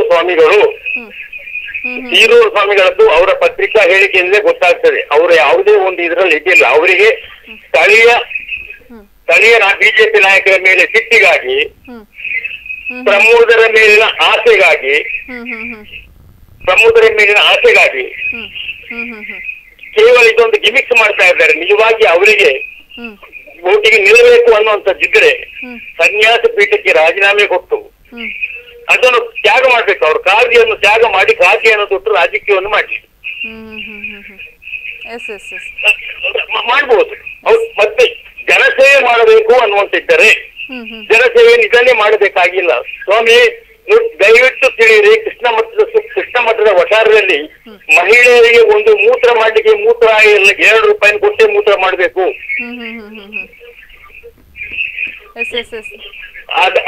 ಅದನ್ನೇ ಇದು ಮಾಡಿದ್ರು ಜನಸೇವೆ. ಬೇಕಾದ ಹಲವಾರು ಶಾಲೆಗಳಿವೆ, ಸರ್ಕಾರಿ ಶಾಲೆಗಳು. ಆ ಸರ್ಕಾರಿ ಶಾಲೆಗಳನ್ನ ಉದ್ಧಾರ ಮಾಡಿ ಜನಸೇವೆ ಜನಕ್ಕೆ ನಿಲ್ಲಬೇಕು ಅನ್ನುವಂಥದ್ದು ಏನಿಲ್ಲ. ನೋಡಿ, ಪ್ರತಿಯೊಬ್ಬರು ನಿಂತವರು ಏನಂತ ಹೇಳಿದ್ರೆ ನಮ್ಮ ಇದರಲ್ಲಿ ನಮ್ಮ ಹಣವನ್ನು ತಿಂದು ಅವರು, ಅವರ ಹೆಂಡತಿ, ಅವರ ಮಕ್ಕಳು, ಲಾಸ್ಟ್ಗೆ ಅವರ ಹಣವನ್ನು ಸಾಗಿಸುವ ಸಮೇತ ನಮ್ಮ ಇದರಲ್ಲಿ ಒಂದ್ಸಲ MLA ಆಯ್ತು ಅಂತ ಹೇಳಿದ್ರೆ ಅದು ಉಳಿದ ಎಲ್ಲ ಖರ್ಚನ್ನು ನಾವು ಕೊಡುವುದು ನಮ್ಮ ಹಣದಲ್ಲಿ. ಅವನ ಹಣವನ್ನು ಸಾಗಿಸುವ ಸಮೇತ ನಮ್ಮ ಖರ್ಚಿನಲ್ಲಿ. ಅದರಿಂದಾಗಿ ಯಾರು ಈ ಪಕ್ಷೇತರರು ಬ್ಲಾಕ್ ಮೈಲ್ ಮಾಡಿ ನಿಲ್ಲುವಂಥದ್ದು ಬೇಡ. ರಾಜಕೀಯ ಪಕ್ಷರು ಕಟಾರತಿಯಾಗಿ ಮೈಕ್ ಮಾಡ್ಲಿ. ಧನ್ಯವಾದಗಳು ಅಣ್ಣಪ್ಪನವರು. ಅಣ್ಣಪ್ಪ ಅವರು ಹೇಳ್ತಾ ಇದ್ರು ಎಲ್ಲ ಒಂದು ಕಡೆ ಬ್ಲ್ಯಾಕ್ ಮೇಲ್ ಮಾಡಿಕೊಂಡು ನಿಲ್ತಾ ಇದ್ದಾರೆ ಪಕ್ಷೇತರರಾಗಿ ಅನ್ನುವಂಥದ್ದು. ಇನ್ನೊಂದು ವಿಷಯ, ಯೋಗಿ ಆದಿತ್ಯನಾಥ್ ಕೂಡ ಒಂದು ಸ್ವಾಮಿ ಆಗಿದ್ದವರು. ಬಹುಶಃ ಸ್ವಾಮಿ ಅಂದ್ರೆ ನಾನ್ ತಿಳಿದ ಮಟ್ಟಿಗೆ ಎಲ್ಲವನ್ನ ತ್ಯಾಗ ಮಾಡಿ ಸ್ವಾಮಿ ದೀಕ್ಷೆಯನ್ನ ಪಡಿತಾರೆ. ಅವರಿಗೆ ಈ ಲೋಕದ ಯಾವುದೇ ಒಂದು ವ್ಯಾಮೋಹ ಇರುವುದಿಲ್ಲ ಅನ್ನುವಂಥದ್ದು. ಎಲ್ಲೋ ಒಂದು ಕಡೆ ಸ್ವಾಮಿಗಳು ಚುನಾವಣಾ ಪ್ರಚಾರ ಅಥವಾ ಚುನಾವಣೆಗೆ ಬಂದು ಇಳಿತಾ ಇರುವಂಥದ್ದು ಅಧಿಕಾರದ ವ್ಯಾಮೋಹ ಎಲ್ಲೋ ಒಂದು ಕಡೆ ಹುಟ್ಕೊಳ್ತಾ ಇದೆಯಾ ಅನ್ನುವಂಥ ಪ್ರಶ್ನೆ ಕೂಡ ಈಗ ಕಾಡತೊಡಗಿದೆ. ಬಹುಶಃ ಸ್ವಾಮಿ ಅಂದ್ರೆ ಪ್ರತಿಯೊಂದನ್ನ ತ್ಯಾಗ ಮಾಡಿದವರು, ಅಧಿಕಾರದ ವ್ಯಾಮೋಹ ಇದೆಯಾ ಅನ್ನುವಂಥದ್ದು. ಪರ್ಟಿಕ್ಯುಲರ್ ಆಗಿ ನಾನು ಇಂತಹದ್ದೇ ಸ್ವಾಮಿಗಳು ಅಂತ ಹೇಳುವುದಿಲ್ಲ. ಎಲ್ಲಾ ಕಡೆ ಎಲ್ಲಾ ಒಂದು ಕಡೆಯಲ್ಲಿ ಮಾಯಾವತಿ ಆಗಿರಬಹುದು, ಪ್ರತಿಯೊಂದು ಸಾಧ್ವಿಗಳಾಗಿರ್ಬಹುದು, ಪ್ರತಿಯೊಂದು ಸ್ವಾಮಿಗಳು ಕೂಡ ಚುನಾವಣೆಗೆ ನಿಲ್ತಾ ಇದ್ದಾರೆ. ಈ ಬಗ್ಗೆ ಚರ್ಚೆಯನ್ನ ಮಾಡೋಣ. ಒಂದ್ ಕರೆ ಇದೆ. ಹಲೋ ಹಲೋ ಹಲೋ, ನಮಸ್ತೆ, ತಮ್ಮ ಹೆಸರು? ನಮಸ್ತೆ ಮೇಡಮ್, ನಾವು ಹಾಲಾಡಿಂದ ಮಾತಾಡ್ತಿದ್ದೀವಿ. ಹಾಲಾಡಿ. ಎಸ್, ಹಾಲಾಡಿ. ತಮ್ಮ ಹೆಸರು? ನಾಗೇಶ್ ಅಂತ. ನಾಗೇಶ್, ಹೇಳಿ ನಾಗೇಶ್ ಅವರು, ಏನ್ ಹೇಳ್ತೀರಾ? ಈ ಸಲ ಮಾತ್ರ ನಿರ್ಣಾಯಕರು JDS ಅವರಾಗ್ತಾರೆ ಮೇಡಮ್.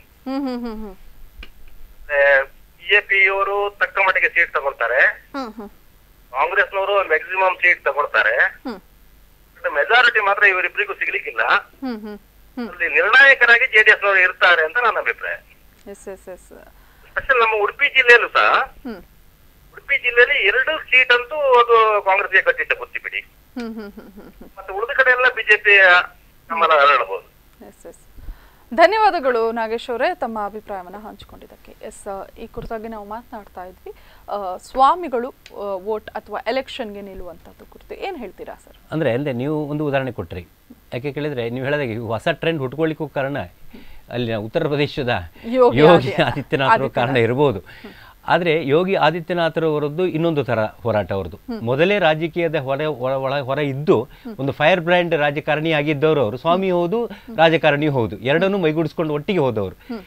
ಇದ್ದಕ್ಕಿದ್ದ ಹಾಗೆ ಮಠದಿಂದ ಹೊರಗೆ ಬಂದು ನಾನು ಆಗ್ತೇನೆ ಅಂತ ಹೇಳಿದ ತಕ್ಷಣ ಯಾವುದೇ ಒಂದು ಚಳವಳಿಯಲ್ಲಿ ಇಲ್ಲದೇನೆ, ಸಾಮೂಹಿಕವಾದ ಹೋರಾಟದಲ್ಲಿ ಇಲ್ಲದೇನೆ ಇದ್ದಕ್ಕಿದ್ದ ಹಾಗೆ ಇದ್ದ ಸ್ವಾಮಿಯವರು ನಾನು ರಾಜಕೀಯ ಬರ್ತೇನೆ ಅಂತ ಹೇಳಿ ಜನ ಎಷ್ಟು ಮಟ್ಟಿಗೆ ಬೆಂಬಲಿಸ್ತಾರೆ ಗೊತ್ತಿಲ್ಲ. ಅಂದ್ರೆ ಅದನ್ನು ಯೋಗಿ ಆದಿತ್ಯನಾಥರನ್ನು ಈ ಒಂದು ಮಠದ ಯಾವುದೇ ಒಂದು ಸ್ವಾಮಿಯವರ ರಾಜಕೀಯ ಬರುವುದು ಹೋಲಿಸುವುದು ಸ್ವಲ್ಪ ಕಷ್ಟ. ಯಾಕೆ ಅವರ ಸುದೀರ್ಘವಾದ ಹೋರಾಟ ಇದೆ, ಕೆಲವು ಅವರದ್ದೇ ಆದ ಒಂದು ವರ್ತುಲ ಇರ್ತದೆ, ಅಲ್ಲಿ ಸಾಕಷ್ಟು ಬೆಳೆದಿದ್ದಾರೆ ರಾಜಕೀಯದ ಹೊರಗೆ ಒಳಗೆ ಎಲ್ಲದರಲ್ಲಿ ಕೂಡ. ಇಲ್ಲಿ ಹಾಗಲ್ಲ, ನಾವು ಮಠದ ಒಳಗೆ ಇದ್ದು ದೇವಸ್ಥಾನದ ಒಳಗೆ ಇದ್ದು ಮೇಲೆ ಹೊರಗೆ ಬಂದಾಗ ನಮ್ಮನ್ನು ಯಾವ ರೀತಿ ಸ್ವೀಕರಿಸ್ತಾರೆ ಅಂತ ಗೊತ್ತಾಗಲ್ಲ. ನಿಮಗೆ ಸಣ್ಣ ಒಂದು ಲೆಕ್ಕಾಚಾರ ಕೊಡ್ತೇನೆ.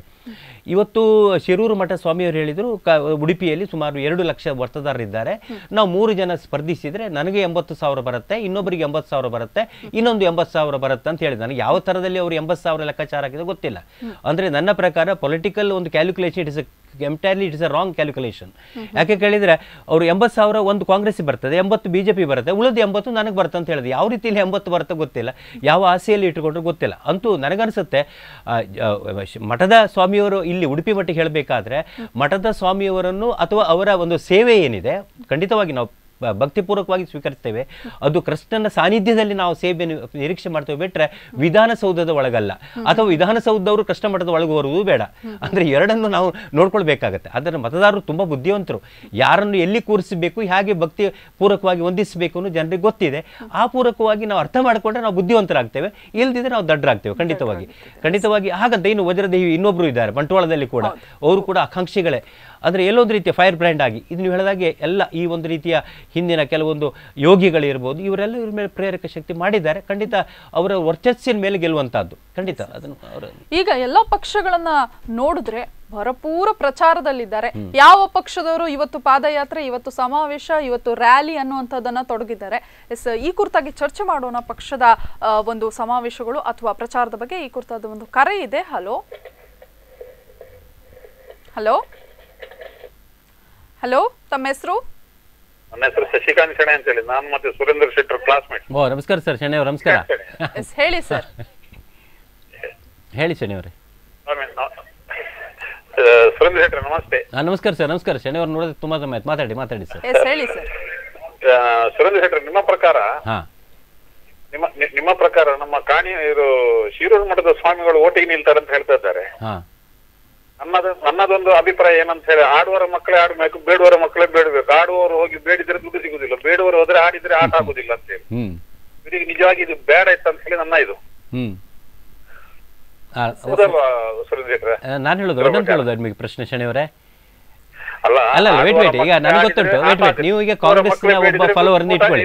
ಅಲ್ಲ ಶನಿಯವರೇ, ಅಲ್ಲ ನೀವು ಇನ್ನೊಂದು ಪ್ರಶ್ನೆ ನಾನು ಕೇಳ್ತೇನೆ, ಉತ್ತರ ಕೊಡಬೇಕು ಶನಿಯವರೇ. ಈಗ ಶಿರೂರು ಮಠದ ಸ್ವಾಮಿಯರು ನಿಲ್ಲುವುದರಿಂದ ಕಾಂಗ್ರೆಸ್ಗೆ ಲಾಭ ಅಂತ ಹೇಳ್ತಾರೆ, ಅದಕ್ಕೇನ್ ಹೇಳ್ತೀರಿ? ಇಲ್ಲಪ್ಪ, ಅದು ಸುಮ್ಮನೆ ಅಲ್ಲ. ಅಂದ್ರೆ ಇದು ಸುಮ್ಮನೆ ಓಟ್ ಹಾಳು ಮಾಡ್ಲಿಕ್ಕೆ, ಯಾರಿಗೂ ಸಿಗದಿದ್ದಾಗೆ ಒಂದು ಮಾಡ್ಲಿಕ್ಕೆ ಅವ್ರದ್ದು ಆ ರೀತಿಯದೊಂದು ಇದು ಟೆಂಡೆನ್ಸಿ. ಸ್ವಾಮಿಗಳಿಗೂ ಅವ್ರದೇ ಆದಂತಹ ಫಾಲೋವರ್ಸ್ ಇದ್ದಾರೆ. ಫಾಲೋವರ್ಸ್ ಇದ್ದ ಕೂಡಲೇ ಓಟಿಂಗ್ ನಿಲ್ಬೇಕಂತ ಹೇಳಿ ಇದೆ ನಮ್ಮ. ಅಲ್ಲ, ಅವ್ರಿಗೂ ಕೂಡ ಮತಗಳು ಬರುವಂತ ಚಾನ್ಸಸ್ ಇದೆ. ಹಾಗೆ ಮತಗಳು ಅವ್ರಿಗೂ ಕೂಡ ಸಿಗುವಂತಹ ಚಾನ್ಸಸ್ ಇದೆ. ಅಲ್ಲ, ಅವರು ಪೀಠಾಧಿಪತಿಗಳಾಗಿ ಅದಕ್ಕೆ ಬರಬಾರದು. ಸನ್ಯಾಸ ಅಂದ್ರೆ ಏನು, ಎಲ್ಲವನ್ನು ಬಿಟ್ಟವ. ಯಾವ್ದ್ರ ಮೇಲೆ ಅವನಿಗೆ ಲೋಭ ಇರಬಾರ್ದು. ಮಕ್ಕಳು ಆಸ್ತಿ ಪಾಸ್ತಿ ಇದೆಲ್ಲ ಇರಬಾರ್ದು. ಅಲ್ಲಿ ಇಡೀ ದಿವಸ ಕೃಷ್ಣ ಕೃಷ್ಣ ಅಂತ ಹೇಳಿ ಕೂತ್ಕೊಳ್ಳುವಂತ ವ್ಯಕ್ತಿಗಳು ಓಟಿಗೆ ನಿಂತು ಅಧಿಕಾರದ ದಾಹ ಯಾಕೆ ಇವರಿಗೆ, ಎಲ್ಲ ಬಿಟ್ಟವರಿಗೆ? ಶನಿಯವರು ಒಪ್ಕೊಳ್ತೇನೆ, ನೀವು ಹೇಳೋದನ್ನ ಒಪ್ಕೊಳ್ತೇನೆ. ಖಂಡಿತವಾಗಿ ಅವ್ರು ಬರ್ಲಿಕ್ಕೆ ಸಾಧ್ಯ ಇಲ್ಲ ಅಂತ ಹೇಳ್ತೇನೆ. ಒಬ್ಬರು ಪೊಲಿಟಿಕಲ್ ಸೈನ್ಸ್ ಲೆಕ್ಚರರ್. ಹೌದು, ಖಂಡಿತವಾಗಿ ಬರ್ಲಿಕ್ಕೆ ಸಾಧ್ಯ ಇಲ್ಲ ಅಂತ ನನ್ನ ಅನಿಸಿಕೆ ಕೂಡ. ಸರ್ವಸಂಘ ಪರಿತ್ಯಾಗಿ ಇದು ಯಾಕೆ ಬೇಕು ಇವರಿಗೆ? ಖಂಡಿತ ಅದು ಒಪ್ಕೊಳ್ಳೋಣ. ಯೋಗಿ ಆದಿತ್ಯನಾಥರು ಯಾವುದೇ ಇದರದ್ದು ಪೀಠಾಧಿಪತಿಗಳಲ್ಲ, ಅವರು ಪೀಠಾಧಿಪತಿಗಳಲ್ಲ. ಅಲ್ಲ, ಸನ್ಯಾಸ ನಾನು ತಗೊಳ್ಬಹುದು, ನೀವು ತಗೊಳ್ಬಹುದು, ಸುರೇಶ್ ಯಾರು ತಗೊಳ್ಬಹುದು. ಸರಿ, ಪೀಠಾಧಿಪತಿಗಳಾಗಿ ಅವರು ಪೀಠದಲ್ಲಿ ಕೂತ್ಕೊಂಡು ಮಾಡುವಂತ ಕೆಲಸವೇ ಮಾಡ್ಬೇಕು. ಇದನ್ನು ಬಿಟ್ಟು ಧನ್ಯವಾದಗಳು ಸರ್ ಕರೆ ಮಾಡಿದಕ್ಕೆ. ಹೇಳ್ತಾ ಇದ್ರು ಪೀಠಾಧಿಪತಿಗಳು ಅವ್ರದೇ ಆದಂತಹ ಕರ್ತವ್ಯಗಳಿರುತ್ತೆ, ಅದನ್ನ ನಿಭಾಯಿಸಿಕೊಳ್ಳಿ ಅನ್ನುವಂಥದ್ದು. ಅವರ ಒಪಿನಿಯನ್ ಅನ್ನು ಅವರು ಹೇಳಿದ್ದಾರೆ. ನಾವೀಗ ಪ್ರಚಾರದ ಬಗ್ಗೆ ಮಾತನಾಡ್ತಿದ್ದು, ಬಹಳಷ್ಟು ಪ್ರಚಾರಗಳು, ಗಿಮಿಕ್ಗಳು, ಅದು ಇದು ಅಂತ ತೊಡಗಿಕೊಂಡಿದ್ದಾರೆ. ನಿಜಕ್ಕೂ ಈ ಒಂದು ನೀತಿ ಸಂಹಿತೆ ಬರುವ ಮುಂಚೆನೆ ಎಲ್ಲಾ ಪಕ್ಷಗಳು ಬಹಳಷ್ಟು ಪ್ರಚಾರವನ್ನ ಮಾಡಿಬಿಟ್ಟಿದೆ. ಮೊದಲೆಲ್ಲ ಏನಂದ್ರೆ ಚುನಾವಣೆಗೆ ನೀತಿ ಸಂಹಿತೆ ಬರುವ ಹತ್ರ ದಿನಗಳಲ್ಲಿ ಅಥವಾ ನೀತಿ ಸಂಹಿತೆ ಬಂದಾದ್ಮೇಲೆ ಆ ಒಂದು ಪ್ರಕಾರದಲ್ಲಿ ಚುನಾವಣಾ ಪ್ರಚಾರ ಮಾಡ್ತಾ ಇದ್ರು. ಆದ್ರೆ ಇತ್ತೀಚಿನ ದಿನಗಳಲ್ಲಿ ಚುನಾವಣೆ ಶುರುವಾಗುವಂತಹ ಬಹುಶಃ 6-7 ತಿಂಗಳ ಮುಂಚೆನೆ ಕೋಮುಗಲಭೆಯ ಟಾಪಿಕ್ ಹಿಡ್ಕೊಂಡು ಪ್ರಚಾರಗಳಿರ್ಬೋದು, ಪಾದಯಾತ್ರೆ ಇರಬಹುದು, ಸಾಕಷ್ಟು ಪ್ರಚಾರಗಳು ಮಾಡ್ತಾ ಇದೆ. ಏನ್ ಹೇಳ್ತೀರಾ ಸರ್ ಇಂತಹ ಪ್ರಚಾರಗಳ ಬಗ್ಗೆ? ಬಹುಶಃ ರಾಜಕೀಯ ಪಕ್ಷಗಳು ಎಚ್ಚೆತ್ತುಕೊಂಡಿದ್ದಾರೆ, ಅಥವಾ ಕರ್ನಾಟಕವನ್ನ ಪಡಿತೀವಿ ಅಥವಾ ಕರ್ನಾಟಕದ ಅಧಿಕಾರವನ್ನ ಉಳಿಸ್ಕೊಳ್ತೀವಿ ಅನ್ನುವಂಥದ್ರೆಲ್ಲ ಆಲೋಚನೆಗಳು ಮಾಡ್ತಾ ಇದೆಯಾ? ಖಂಡಿತ. ಯಾಕೆ ಕೇಳಿದರೆ, ನೀವು ಹೇಳಿದಾಗ ಇದು ಈ ಚುನಾವಣೆ ಪ್ರಾರಂಭದಲ್ಲಿ ಒಂದು 5-6 ತಿಂಗಳ ಮೊದಲೇ ಈ ಒಂದು ಚುನಾವಣೆಯ ಒಂದು ಭರಾಟೆ ಏನಿದೆ ಪ್ರಾರಂಭ ಆಗಿದೆ, ಪ್ರಚಾರದ ಭರಾಟೆ. ಈಗ ಆಡಳಿತಾರೂಢ ಪಕ್ಷವೂ ಕೂಡ ಹಾಗೇನೆ ಶಂಕುಸ್ಥಾಪನೆ, ಆ ಸ್ಥಾಪನೆ, ಈ ಸ್ಥಾಪನೆ, ಅಶ್ಯೂರೆನ್ಸು, ಭರವಸೆ, ಬಜೆಟ್ಟು, ಗಿಜೆಟ್ಟು ಎಲ್ಲವೂ ಕೂಡ ಒಂದು ರೀತಿಯ ಮತದಾರರನ್ನು ಹೇಗೆ ಆಕರ್ಷಿಸಬಹುದು ಅನ್ನುವ ರೀತಿಯಲ್ಲಿ ಕೂಡ ಇದೆ. ಅದರ ಜೊತೆಗೆ ಭಾರತೀಯ ಜನತಾ ಪಕ್ಷ ಕೂಡ ಹಾಗೆ, JDS ಕೂಡ ಹಾಗೆ ಹಲವಾರು ಮೂಮೆಂಟ್ಗಳಲ್ಲಿ ಚಳವಳಿಗಳನ್ನು, ಹೊಸ ಇಶ್ಯೂಗಳನ್ನು ಎದುರಿಟ್ಕೊಂಡು ಬರ್ತಾ ಇದೆ. ಇದು ಮಾಮೂಲು, ಬರುವಂಥದ್ದು ಸ್ವಾಭಾವಿಕ. ಆದರೆ ಮತದಾರ ತುಂಬ ಜಾಗೃತಿ ಇರಬೇಕಾಗತ್ತೆ ಇಲ್ಲಿ. ನಾನು ಯಾಕೆ ಕೇಳಿದರೆ, ಪಕ್ಷಗಳು ಈ ರೀತಿಯ ಪ್ರಚಾರ ಮಾಡಬಾರ್ದು ಅಂತ ಹೇಳ್ತೇ ಇಲ್ಲ. ಸಾಕಷ್ಟು ಇವತ್ತು ಏನಾಗ್ತಿದೆ, ಒಂದು ನನಗೆ ಬೇಜಾರು ಅಂತ ಹೇಳಿದರೆ, ಯಾವುದೇ ಒಂದು ಪಕ್ಷ ಇರ್ಬೋದು, ಸರ್ಕಾರ ಇರ್ಬೋದು, ಯಾರ ಖರ್ಚಿನಲ್ಲಿ ಜಾಹೀರಾತು ಕೊಡ್ತಾ ಇದ್ದಾರೆ. ನಿಮ್ಮ ಮಾಧ್ಯಮದವರು ಲಾಭ ಆಗ್ಬೋದು, ಪತ್ರಿಕೆಯವರು ಲಾಭ ಆಗ್ಬೋದು, ಆದರೆ ಸರ್ಕಾರ ಯಾರ ಹೆಸರಿನಲ್ಲಿ ಕೊಡ್ತಾ ಇದೆ? ಚುನಾವಣೆ ಪೂರ್ವಕಾಲದಲ್ಲಿ ಸಾಕಷ್ಟು ಜಾಹೀರಾತುಗಳು ಬರ್ತಾ ಇದೆ. ನಾವು ಕೊಟ್ಟ ಟ್ಯಾಕ್ಸ್ ಮನಿಯಲ್ಲೇ ಜಾಹೀರಾತು ಕೊಡುವಂಥದ್ದು. ಅಂದರೆ ಅದ್ರ ಬಿಟ್ಟು ಒಂದು ಒಳ್ಳೆಯ ಕೆಲಸವನ್ನು ಮಾಡಿ ತೋರಿಸಿದ್ರೆ ಜನ ಅದಕ್ಕೆ ಒಲಿತಾರೆ. ಒಂದು ಏನೇ ಇರಲಿ, ಇವರು ಪ್ರಚಾರ ಯಾವುದೇ ಥರದಲ್ಲಿ ಮಾಡಲಿ, ಮತದಾರನಿಗೆ ತನ್ನ ಸ್ವಂತಿಗೆ ಇರಬೇಕಾಗತ್ತೆ. ಹಲೋ, ನಮಸ್ತೆ, ತಮ್ಮ ಹೆಸರು? ಮಂಜುನಾಥ್ ಅಂತ. ಎಸ್ ಮಂಜುನಾಥ್ ಅವರೇ, ಹೇಳಿ. ಈಗ ನಾವು ಪ್ರಶ್ನೆ ಕೇಳಲಿಕ್ಕೆ, ನೀವು ಕೇಳಲಿಕ್ಕೆ ನಾವು ಉತ್ತರ ಕೊಡೋದು? ಎಸ್, ನೀವು ಹೇಳಿ ಸರ್ ನಿಮ್ಮ ಅಭಿಪ್ರಾಯ. ಯಾಕಂದ್ರೆ ನೀವು ಕೂಡ ಪ್ರಜಾಪ್ರಭುತ್ವ ರಾಷ್ಟ್ರದಲ್ಲಿದ್ದೀರಿ, ನಿಮ್ಮ ಅಭಿಪ್ರಾಯಗಳು ಕೂಡ ತಗೊಳ್ತೀವಿ ನಾವು. ಎಲೆಕ್ಷನ್ ಬಗ್ಗೆ ಯಾವ್ದ್ರ ಬಗ್ಗೆ? ಎಸ್, ಎಲೆಕ್ಷನ್ ಕರ್ನಾಟಕದಲ್ಲಿ ಮುಂಬರುವಂತಹ ಎಲೆಕ್ಷನ್ಸ್ಗೆ ಸಾಕಷ್ಟು ಪಕ್ಷಗಳು ತಯಾರಿಯನ್ನ ನಡೆಸ್ತಾ ಇದೆ. ಸೊ ಯಾವ ಪಕ್ಷ ಬರಬಹುದು ಅನ್ನುವಂಥದ್ದು ಒಂದು ಪುಟ್ಟ ವಿಮರ್ಶೆಯನ್ನ ಮಾಡ್ತಾ ಇದ್ದೇವೆ. ಸರಿ ಸರಿ, ಗೊತ್ತಾಯ್ತು. ನೋಡಿ, ಪಕ್ಷ ಅಂದ್ರೆ ಅವರವರ ಪ್ರಯತ್ನದ ಮೇಲೆ ಮತ್ತೆ ಜನಗಳಿಗೆ ಗೊತ್ತು ಯಾರಿಗೆ ಮತದಾನ ಮಾಡ್ಬೇಕಂತ. ಮುಖ್ಯ ವಿಷಯ ಏನಂತ ಅಂದ್ರೆ, ಈ ಬಾರಿ ಆಡಳಿತ ನಡೆಸ್ತಿರುವ ಕಾಂಗ್ರೆಸ್ ಪಕ್ಷ ಈ ಬರೇ 4 ವರ್ಷ ನಿದ್ದೆಯಲ್ಲಿದ್ದಾಗಿ ಇದ್ದು ಕೆಲವು ಭಾಗ್ಯಗಳನ್ನು ಪ್ರಕಟಿಸಿದೆ, ಆದ್ರೆ ಯಾವ ಭಾಗ್ಯನೂ ಯಶಸ್ವಿ ಆಗ್ಲಿಲ್ಲ. ಆದ್ರೆ ಈ 4 ವರ್ಷದ ನಂತರ ಒಂದು ಬರೇ 6 ತಿಂಗಳು ಇರುವಾಗ ಕಾಲಿಗೆ ಗೆಜ್ಜೆ ಕಟ್ಟಿದವರಾದ್ರೆ ಚಕ್ರ ಕಟ್ಟಿಕೊಂಡವರ ರೀತಿ ಭಾರಿ ಭಾಗ್ಯಗಳನ್ನ, ಯೋಜನೆಗಳನ್ನ ತರಾತುರಿಯಲ್ಲಿ ಜಾರಿ ಮಾಡ್ತಾ ಇದ್ದಾರೆ. ಇದು ಜನಗಳನ್ನು ಒಂದು ರೀತಿಯಲ್ಲಿ ಮರಳು ಮಾಡುವಂತದ್ದು. ಏನ್ ಹೇಳ್ತೀರಾ? ಹೌದಲ್ವಾ? ಈಗ ಎಲ್ಲರೂ ನೋಡ್ತಾ ಇದ್ದಾರೆ ನೋಡಿ, ಏನು ಬೇಡ, ಬೇರೆ ಏನು ಬೇಡ, 6 ತಿಂಗಳಿರುವಾಗ ಒಂದು ಪೇಪರ್ ಅಲ್ಲಿ ಅಡ್ವರ್ಟೈಸ್ ನೋಡಿ ನೀವು, ಯಾರು ಅದು? ಈಗ ಇವರಿಗೆ ಏನಾದ್ರು ಇವ್ರು ಮಾಡಿದ ಕೆಲಸದಲ್ಲಿ ಡೌಟ್ ಇದ್ರ ಅಡ್ವರ್ಟೈಸ್ ಎಲ್ಲ ಕೊಟ್ಟು ಯಾಕೆ ಜನಗಳನ್ನ ಇದು ಮಾಡ್ಬೇಕು? ಎಲ್ಲ ಜನಮರಳು ಮಾಡುವ ಕೆಲಸವನ್ನು ಈಗ ರನ್ನಿಂಗ್ ಅಲ್ಲಿ ಇರೋ ಸರ್ಕಾರ ಮಾಡ್ತಿದೆ ಅಂತ ನನ್ನ ಅಭಿಪ್ರಾಯ. ಧನ್ಯವಾದಗಳು ಸರ್. ಎಸ್, ಈ ಬಗ್ಗೆ ಚರ್ಚೆನ ಮುಂದುವರಿಸೋಣ. ಪ್ರಚಾರದ ಗಿಮಿಕ್ಗಳು ಅಥವಾ ಜಾಹೀರಾತಿನ ಬಗ್ಗೆ ಒಂದು ಪುಟ್ಟ ವಿರಾಮದ ನಂತರ.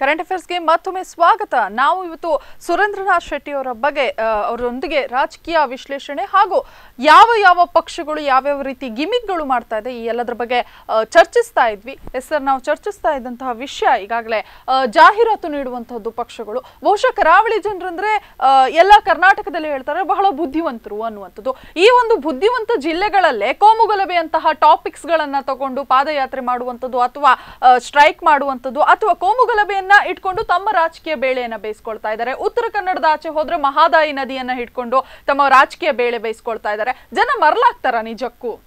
ಅಂದರೆ ಯಾವುದೇ ವಿಚಾರ ಎಷ್ಟರ ಮಟ್ಟಿಗೆ ಜನರಿಗೆ ಅದು ಹಿಟ್ ಆಗಿದೆ, ಪ್ರಭಾವ ಬೀರಿದೆ ಅನ್ನೋದ್ರ ಮೇಲೆ. ಉದಾಹರಣೆಗೆ ನಾನು ಸೌತ್ ಕೆನರಾ ಉಡುಪಿಯಲ್ಲಿ ನೋಡಿದಾಗ ಕೋಮುಗಲಭೆ ಖಂಡಿತವಾಗಿ ಚುನಾವಣೆ ಮೇಲೆ ಪ್ರಭಾವ ಬೀರುತ್ತೆ. ಇದು ಭಾವನಾತ್ಮಕದ ವಿಚಾರ. ಆದ ಕಾರಣ ಅದನ್ನು ಎನ್ಕ್ಯಾಶ್ ಮಾಡಲಿಕ್ಕೆ ಬಿಜೆಪಿಯವರು ನೋಡ್ತಾರೆ, ಅದಕ್ಕೆ ರೀಪ್ರೊಟೆಸ್ಟ್ ಮಾಡಲಿಕ್ಕೆ ಕಾಂಗ್ರೆಸ್ ನೋಡ್ತಾರೆ, ಸ್ವಾಭಾವಿಕ ನೋಡೇ ನೋಡ್ತಾರೆ. ಅಂದರೆ ಎಲ್ಲೆಲ್ಲ ತಮಗೆ ಸ್ಟ್ರಾಂಗ್ ಇದೆ ಅದನ್ನು ಹೈಲೈಟ್ ಮಾಡ್ತಾರೆ. ನೀವು ಹೇಳಿದರೆ ಮಹಾನದಿ ಪ್ರಕರಣ ಯಾವುದು, ನಿಮ್ಮ ನದಿ ಮಹದಾಯಿ, ಇದು ಅಲ್ಲಿ ಕೂಡ ಹಾಗೇನೆ ರೈತರನ್ನು ಹೇಗೆ ಓಟನ್ನು ಕ್ಯಾಪ್ಚರ್ ಮಾಡ್ಬೋದು ಅಂತ ಹೇಳಿ JDS ನೋಡ್ತಾ ಇದೆ, ಕಾಂಗ್ರೆಸ್ ನೋಡ್ತಾ ಇದೆ, ಬಿಜೆಪಿ ಕೂಡ ಅದನ್ನು ಇನ್ನೊಂದು ರೀತಿಯಲ್ಲಿ ನೋಡ್ತಾ ಇದೆ. ಅಂದರೆ ಎಲ್ಲೆಲ್ಲ, ಅಥವಾ ನೀವು ಚಿಕ್ಕಮಗಳೂರಿಗೆ ಹೋದಾಗ ಕೂಡ ಅಲ್ವಾ, ಚಿಕ್ಕಮಗಳೂರಿನಲ್ಲಿ ಕೂಡ ಇಶ್ಯೂಗಳಿದೆ. ಸೊ ಆ ರೀತಿಯಲ್ಲಿ ಪ್ರತಿಪಕ್ಷಗಳು ತಮಗೆ ಯಾವುದು ಅಡ್ವಾಂಟೇಜ್ ಆಗುತ್ತೆ ಅದನ್ನು ಎನ್ಕರೇಜ್ ಮಾಡೋದು ನ್ಯಾಚುರಲ್. ಆದರೆ ಮತ ಎಷ್ಟು ಮಟ್ಟಿಗೆ ಹೋಗುತ್ತೆ ಅನ್ನೋದು ಬೇರೆ. ಅಂದರೆ ನಮ್ಮಲ್ಲಿ ಯಾರೇ ಫ್ಲೋಟಿಂಗ್ ವೋಟರ್ಸ್ ಪ್ರಮಾಣ ಕಡಿಮೆ ಇದೆ, ನಮ್ಮಲ್ಲಿ ಒಂದಿದೆ ಮಾತಿದೆ, ಏನು ಕೇಳಿದರೆ ತೇಲು ಮತದಾರ ಅಂತ ಕರೀತಾರೆ. ಈ ತೇಲು ಮತದಾರ ಇದ್ದಾರಲ್ಲ, ಅವ್ರ ಪರ್ಸೆಂಟೇಜ್ ಇರುವುದು 2-3%. ಆಲ್ರೆಡಿ ನಿಯರ್ಲಿ ಅಬೌಟ್ 80-90% ವೋಟರ್ಸ್ ಏನಿದೆ ದೇ ಆರ್ ಕಮಿಟೆಡ್ ವೋಟರ್ಸ್. ಅಂದರೆ ಕಮಿಟೆಡ್ ಅಂದರೆ ಅವರು ಒಂದು ಬಿಜೆಪಿ ಪಕ್ಷಕ್ಕೋ ಕಾಂಗ್ರೆಸ್ಗೂ JDSಗೆ ಅವರು ಯಾರೇನು ಇಲ್ಲಿ ಅವರಿಗೆ ಹಾಕೋರು. ಆದರೆ ಈ ಟರ್ನಿಂಗ್ ಮಾಡುವಂತಹದ್ದು 2-3% ಈ ಫ್ಲೋಟಿಂಗ್ ವೋಟರ್ಸ್, ಅವರು ಅತಿ ಬುದ್ಧಿವಂತ ವೋಟರ್ಸ್. ಅಂದರೆ ಚುನಾವಣೆ ಸಂದರ್ಭದಲ್ಲಿ ಯಾವ ಸಾಧನೆ ನೋಡಿಯೋ ಅಥವಾ ಅಭಿವೃದ್ಧಿ ನೋಡಿಯೋ ಯಾವುದೋ ನೋಡಿ ಓಟ್ ಹಾಕ್ತಾರೆ ಅಂತ ಪ್ರಮಾಣ ಕಡಿಮೆ. ಯಾಕೆ ಕೇಳಿದರೆ ಇದರ ಮೇಲೆ ಒಂದು ವ್ಯಕ್ತಿಯ, ಒಬ್ಬ ಅಭ್ಯರ್ಥಿಯ ಸೋಲು ಗೆಲುವು ನಿಂತಿರುತ್ತೆ. ನಾನು ಯಾಕೆಂದರೆ ಉಡುಪಿಗೆ ಬಂದಾಗ ಕೂಡ, ಈ ಉಡುಪಿಯಲ್ಲಿ ಕೂಡ ನಾನು ಹೇಳ್ತೇನೆ, ಈಗ ಪ್ರಮೋದ್ ಮಧ್ವರಾಜ್ ಸುಮಾರು 36-38 ಸಾವಿರ ಲೀಡಿಂಗ್ನಲ್ಲಿ ಬಂದಿದ್ದಾರೆ. ಅದೇ ಓಟು ಹಿಂದೆ ಬಿಜೆಪಿಗೆ ಹೋಗಿದೆ. ಅಂದರೆ ಆ 38 ಸಾವಿರ ಜನ ಯಾವುದೇ ಒಂದು ವೋಟರ್ಸು ಯಾವುದೇ ಒಂದು ಪಕ್ಷಕ್ಕೆ ಸೀಮಿತವಾದವರಲ್ಲ. ಅವರು ಆ ಕಡೆ ಹೋಗ್ಬೋದು, ಈ ಕಡೆ ಹೋಗ್ಬೋದು, ಅದು ಭಾವನಾತ್ಮಕವಾಗಿ ಹೋಗ್ಬೋದು, ಅಭಿವೃದ್ಧಿ ಪರವೂ ಹೋಗ್ಬೋದು. ಆ ದೃಷ್ಟಿಯಿಂದ ಅತ್ಯಂತ ಸೂಕ್ಷ್ಮವಾಗಿ ನಾವು ಪರಿಶೀಲಿಸಬೇಕಾಗತ್ತೆ. ಆ ವೋಟರ್ಸ್ನನ್ನು ಯಾರು ಕ್ಯಾಪ್ಚರ್ ಮಾಡ್ತಾರೆ ಅವ್ರಿಗೆ ವಿನಿಂಗ್. ಚುನಾವಣೆ ಬಂತಂದ್ರೆ ಕೆಲವು ಪಕ್ಷಗಳು ಅಥವಾ ಪ್ರತಿಯೊಂದು ರಾಜಕೀಯ ಪಕ್ಷನೇ ತಗೊಳ್ಳೋಣ, ಹಣ ಕೊಡುವಂಥದ್ದು, ಹೆಂಡ ಕೊಡುವಂಥದ್ದು, ಸೀರೆ ಕೊಡುವಂಥದ್ದು. ಇನ್ನೂ ಜನರು ಮೂರ್ಖರ, ಹಿಂದಿನ ಕಾಲದಲ್ಲಾದ್ರೆ ಅವಿದ್ಯಾವಂತರು, ಜನರಿಗೆ ಗೊತ್ತಾಗ್ತಾ ಇರಲಿಲ್ಲ, ಆಮಿಷಗಳು ಒಡ್ತಾ ಇದ್ರು. ಆದ್ರೆ ಈಗ ಪದೇ ಪದೇ ಪತ್ರಿಕೆ ಆಗಿರ್ಬೋದು, ಮಾಧ್ಯಮದಲ್ಲಿ ಆಗಿರ್ಬೋದು, ಅವ್ರು ಮಾಡಿದಂತಹ ವಿರೋಧ ಪಕ್ಷದವರು ಮಾಡಿದಂತಹ ಕೆಲಸಗಳಾಗಿರ್ಬೋದು, ಅಥವಾ ಆಡಳಿತ ಪಕ್ಷ ಏನು ಅಭಿವೃದ್ಧಿ ಕಾರ್ಯಗಳನ್ನ ಮಾಡಿದೆ, ಪ್ರತಿಯೊಂದು ಚಿತ್ರಣವನ್ನ ಪದೇ ಪದೇ ತೋರಿಸ್ತವೆ ಮಾಧ್ಯಮಗಳು. ಇನ್ನೂ ಕೂಡ ಜನರು ದಡ್ಡರಾಗಿನೇ ರಾಜಕೀಯ ಪಕ್ಷಗಳು ತಗೊಳ್ತಾ ಇದೆಯಾ ಅನ್ನುವಂಥದ್ದು, ಅಥವಾ ಈ ಟ್ರೆಂಡ್ ಇನ್ನೂ ಕೂಡ ಮುಂದುವರೆದಿದೆಯಾ ಅನ್ನುವಂಥದ್ದು. ಖಂಡಿತ. ಯಾಕೆ ಹೇಳಿದ್ರೆ ಒಂದೇದಾಗಿ ಈ ಹೆಂಡ, ಸೀರೆ, ಹಣ, ಜಾತಿ ಇದಕ್ಕೆ ಹೋಗುವುದಂತ ಹೇಳಿದರೆ ಬಡತನ ಅದು ಮುಖ್ಯ ಕಾರಣ. ಖಂಡಿತ. ಯಾಕೆ ಎಲ್ಲಿವರೆಗೆ ನಮ್ಮ ಮತದಾರರನ್ನು, ಜನರನ್ನು ಬಡತನ ರೇಖೆಯಿಂದ ಮೇಲೆ ತರೋಲ್ಲೋ ಅಲ್ಲಿವರೆಗೆ ಆ ಜನರಿಗೆ ಇಂಥ ಆಮಿಷಗಳನ್ನು ಕೊಡಲಿಕ್ಕೆ ಪಕ್ಷಗಳು ರೆಡಿಯಾಗಿದ್ದಾವೆ. ಅಂದರೆ ಬಡವರು ಬಡವರಾಗಿ ಇರಬೇಕು, ಅಜ್ಞಾನಿಗಳೇ ಆಗಿರಬೇಕು. ಆ ಸುಜ್ಞಾನಿಗಳಾದರೆ ನಮ್ಮನ್ನು ಪ್ರಶ್ನೆ ಮಾಡ್ತಾರೆ, ಮತ್ತೆ ನಮಗೆ ಈ ಗಿಮಿಕ್ಸ್ ನಡೆಯೋಲ್ಲ ಅಂತ ಅವ್ರಿಗೆ ಗೊತ್ತುಂಟು. ಹಾಗಾಗಿ ಅವರನ್ನು ಶಾಶ್ವತವಾಗಿ ಅವರಿಗೆ ಆ ಭಾಗ್ಯಗಳನ್ನು ಕೊಟ್ಟು ಹಾಗೆ ಇಟ್ಕೊಳ್ತಾರೆ. ಇದು ತಪ್ಪು. ಯಾವಾಗಲೂ ಕೂಡ ಒಂದು ಸಸ್ಟೈನೇಬಲ್ ಡೆವಲಪ್ಮೆಂಟ್ ಮಾಡಬೇಕು, ಅವರಿಗೆ ಶಿಕ್ಷಣ ಕೊಡಬೇಕು, ಉದ್ಯೋಗ ಕೊಡಬೇಕು, ಆರ್ಥಿಕ ಸ್ಥಿತಿ ಸುಧಾರಿಸಬೇಕು. ಆಗ ಆ ಮತದಾರನು ಪ್ರಬುದ್ಧನಾಗಿ ಆಲೋಚನೆ ಮಾಡ್ತಾನೆ, ಇಂಥ ಹೆಂಡಗಳಿಗೆ, ಸಾರಿಗಳಿಗೆ ಅಥವಾ ಯಾವುದಕ್ಕೆ ಬಲಿಯಾಗುವುದಿಲ್ಲ ಅಂತ ಮತದಾರರು ನಮ್ಮಲ್ಲಿ ಇದ್ದಾರೆ ಇವತ್ತು ಕೂಡ. ಅದು ದುರಂತ ನಮ್ಮದು. ಯಾಕೆ ಕೇಳಿದರೆ ನಮ್ಮ ಸೌತ್ ಕೆನಡಾ, ನಾನು ಹೇಳ್ತಾ ಇಲ್ಲ, ಸೌತ್ ಕೆನಡಾದಲ್ಲಿ ಪ್ರಮಾಣ ಕಡಿಮೆ ಇರ್ಬೋದು, ಉಡುಪಿಯಲ್ಲಿ ಪ್ರಮಾಣ ಕಡಿಮೆ ಇರ್ಬೋದು, ಬೇರೆ ಜಿಲ್ಲೆಗಳನ್ನು ನೋಡಿದಾಗ ಬಡತನ ಇನ್ನೂ ಇದೆ, ಹಸಿವೆ ಇನ್ನೂ ಇದೆ, ಆ ಹಸಿವೆ ಇನ್ನೂ ಇದೆ. ಅಂಥವರನ್ನು ಏನು ಮಾಡ್ತಾರೆ, ಇಂಥ ಆಮಿಷಗಳನ್ನು ನೋಡಿ ಎಳಿತಾ ಇದ್ದಾರೆ. ಜಾತಿ ಕೊಡ್ತಾರೆ, ಅಥವಾ ಇಂಥ ಸಾರಿ ಕೊಡುವಂಥದ್ದು, ಅಥವಾ ಹೆಂಡ ಕೊಡುವಂಥದ್ದು, ಮತ್ತು ಎರಡೂ ಪಕ್ಷದವರು ಕೊಡ್ತಾರೆ. ಅದೊಂದು ಆಶ್ಚರ್ಯ. ಕೊನೆಗೆ ಯಾರಿಗೆ ಒಲಿತಾರೆ ಗೊತ್ತಿಲ್ಲ, ಎರಡೂ ಪಕ್ಷದವರು ಕೂಡ ಇದನ್ನು ಖಂಡಿತವಾಗಿ ಹಂಚುವವರು ಇದ್ದಾರೆ. ಆದರೆ ಒಟ್ಟು ಅಂದ್ರೆ ಇದು ನಮ್ಮ ದುರಂತ ನಾನು ಕರೀತೇನೆ. ಒಂದೊಮ್ಮೆ ಕಾಂಗ್ರೆಸ್ ಪಕ್ಷ ಅನ್ನುವಂತಹದ್ದು ತುಂಬಾ ಸ್ಟ್ರಾಂಗ್ ಇತ್ತು. ಕಾಂಗ್ರೆಸ್ ಪಕ್ಷ ಅನ್ನುವಂಥದ್ದು ಎಲ್ಲೋ ಒಂದು ಕಡೆ ಸೋಲುವುದು ಕೂಡ ಅಪರೂಪವಾಗಿತ್ತು. ಈಗ ಕಾಂಗ್ರೆಸ್ ತನ್ನ ಅಸ್ತಿತ್ವವನ್ನ ಹುಡುಕಾಟದಲ್ಲಿದೆ. ಅದರಲ್ಲೂ ಕೂಡ ಕರ್ನಾಟಕವನ್ನ ಕಳೆದುಕೊಳ್ಳಬಾರದು ಅನ್ನುವಂಥದ್ದು ಕಾಂಗ್ರೆಸ್ನ ನಿಲುವಾದ್ರೆ, ಬಿಜೆಪಿಯ ಪಕ್ಕಾ ನಿಲುವು ಕರ್ನಾಟಕದಿಂದ ಕಾಂಗ್ರೆಸ್ ಆಡಳಿತವನ್ನ ಕಿತ್ತೊಗೆಯಬೇಕು ಅಂತ. ಬಹಳಷ್ಟು ಜಿದ್ದಾಜಿದ್ದಿಯ ಫೈಟ್ ಇದೆ. ಬಹುಶಃ ಇಡೀ ದೇಶ ಅನ್ನುವಂಥದ್ದು ಕರ್ನಾಟಕದ ಎಲೆಕ್ಷನ್ ರಿಸಲ್ಟ್ಗೋಸ್ಕರ ಕಾತರದಿಂದ ಕಾಯ್ತಾ ಇದ್ದಾರೆ.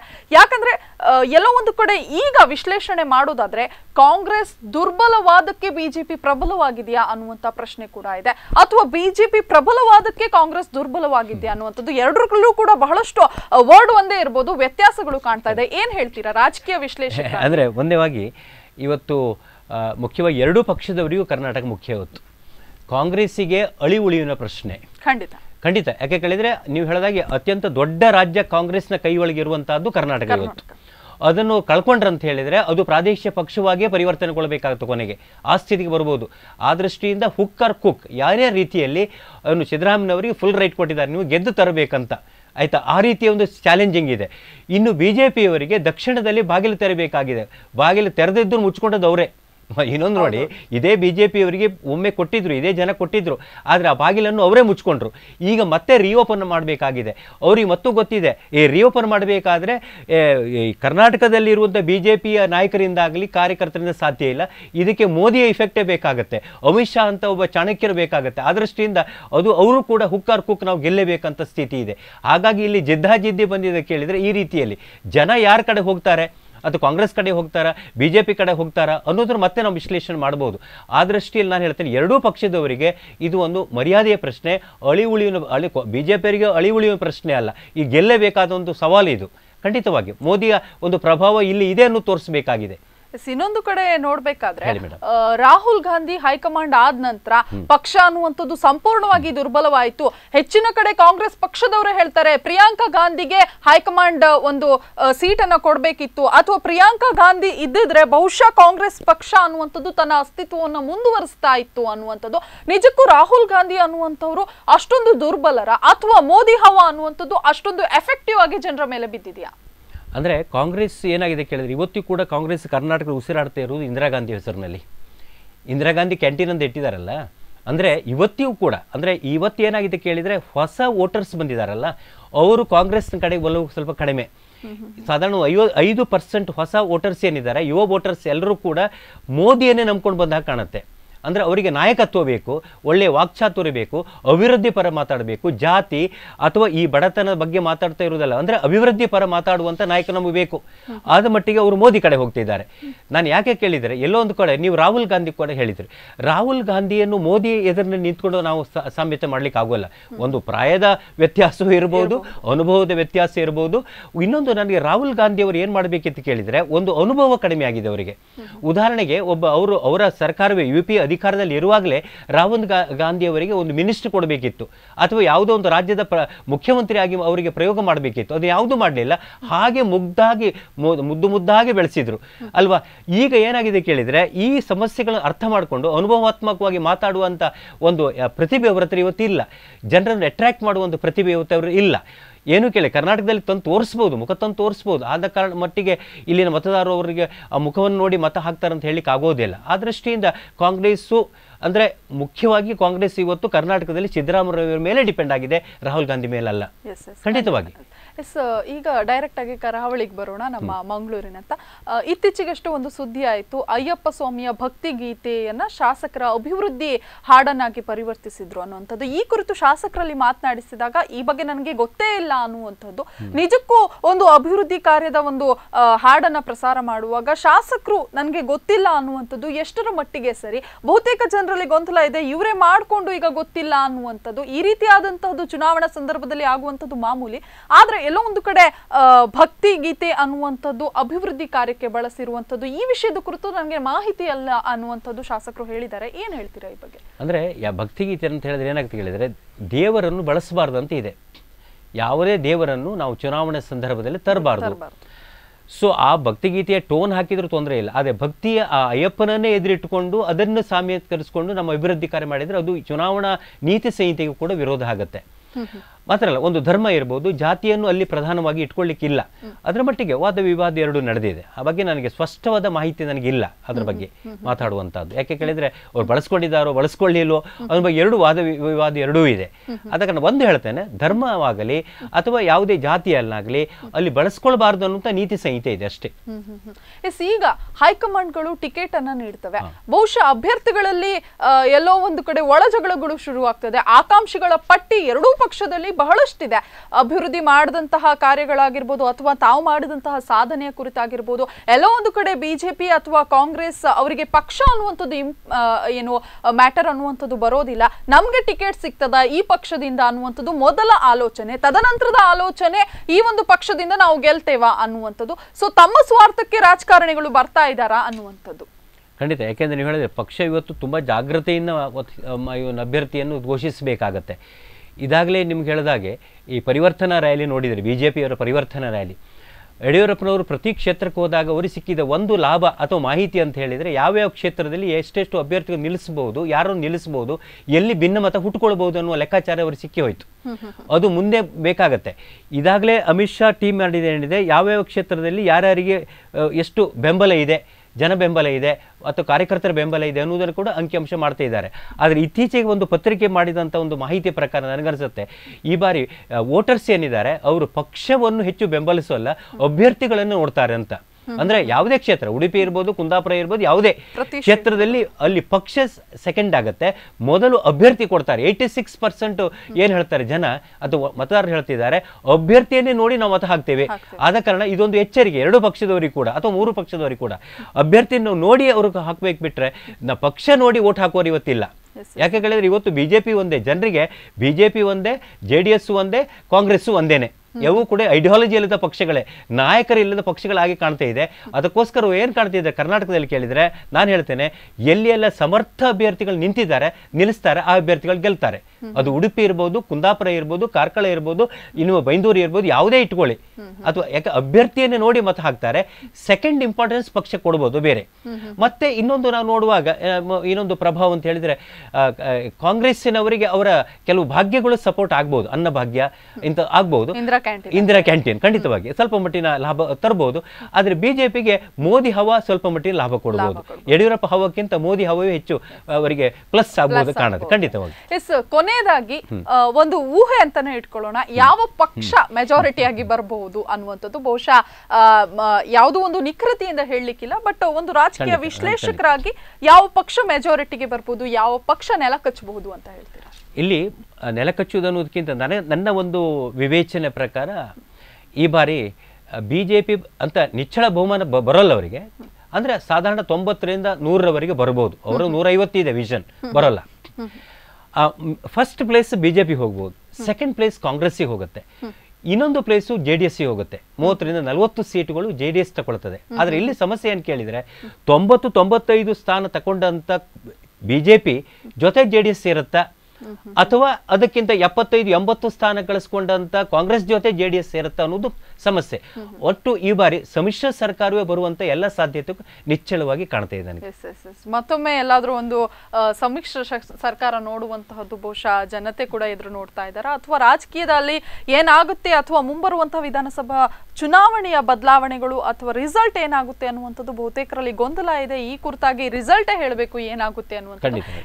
ಇಷ್ಟೊತ್ತು ಬಂದು ನಮ್ಮ ಜೊತೆ ಚರ್ಚೆ ಮಾಡಿ ಬಹುತೇಕ ಕಾಲರ್ಸ್ಗಳಿಗೆ ಅವರ ಪ್ರಶ್ನೆಗೆ ಕೂಡ ಉತ್ತರ ಕೊಟ್ಟು ನಮ್ಮ ಜೊತೆ ಚರ್ಚೆಯನ್ನು ಮಾಡಿದ್ದಕ್ಕೆ ಧನ್ಯವಾದ. ನಮಸ್ಕಾರ ಮೇಡಮ್. ನಮಸ್ಕಾರ.